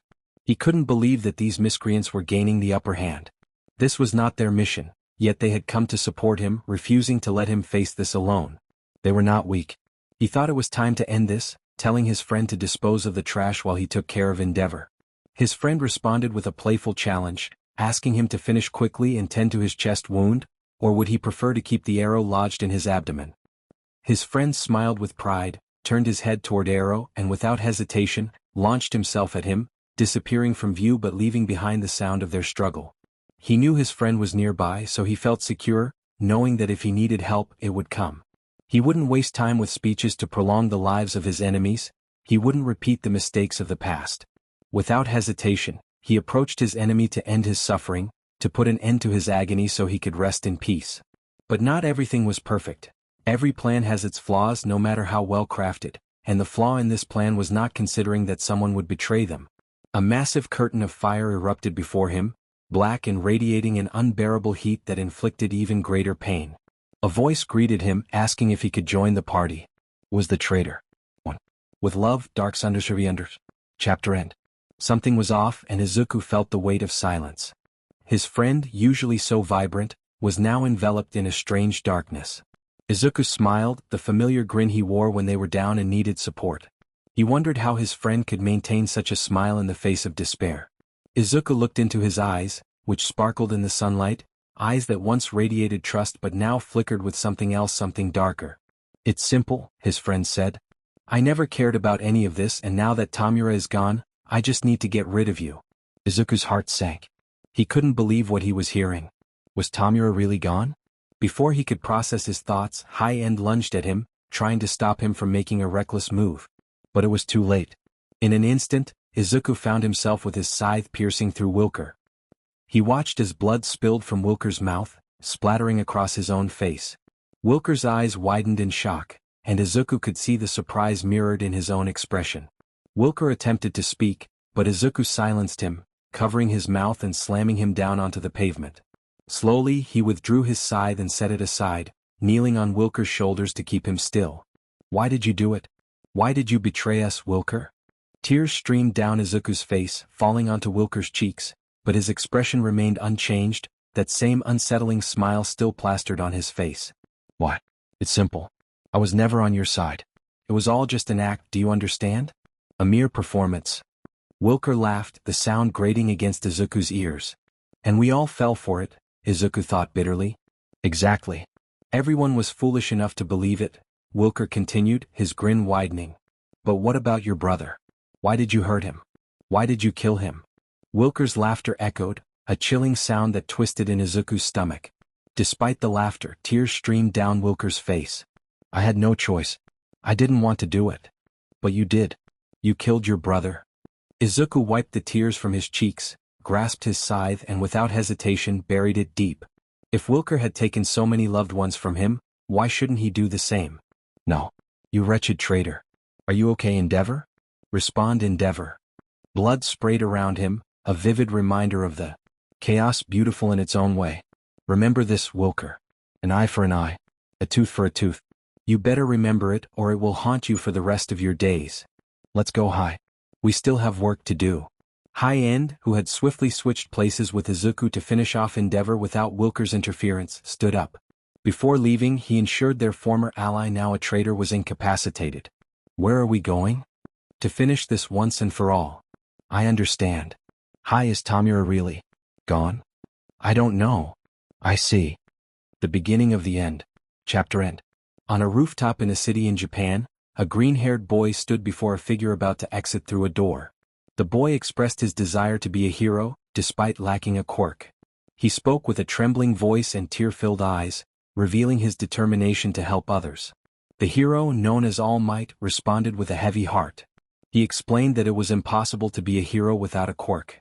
While he admired the boy's intentions, he cautioned that pursuing this dream could endanger both himself and others, as he would be unable to protect them. All Might felt regret but believed it was for the best. The green-haired boy understood the harsh truth, acknowledging that he had anticipated this response. He felt a wave of sorrow wash over him, tears streaming down his face as he bit his lip to suppress a cry of anguish.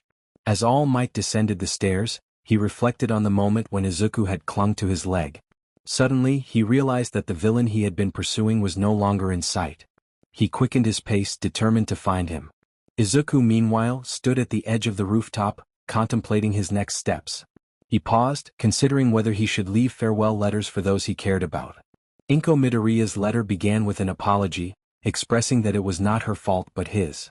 He lamented his inability to be stronger and the pain he endured daily.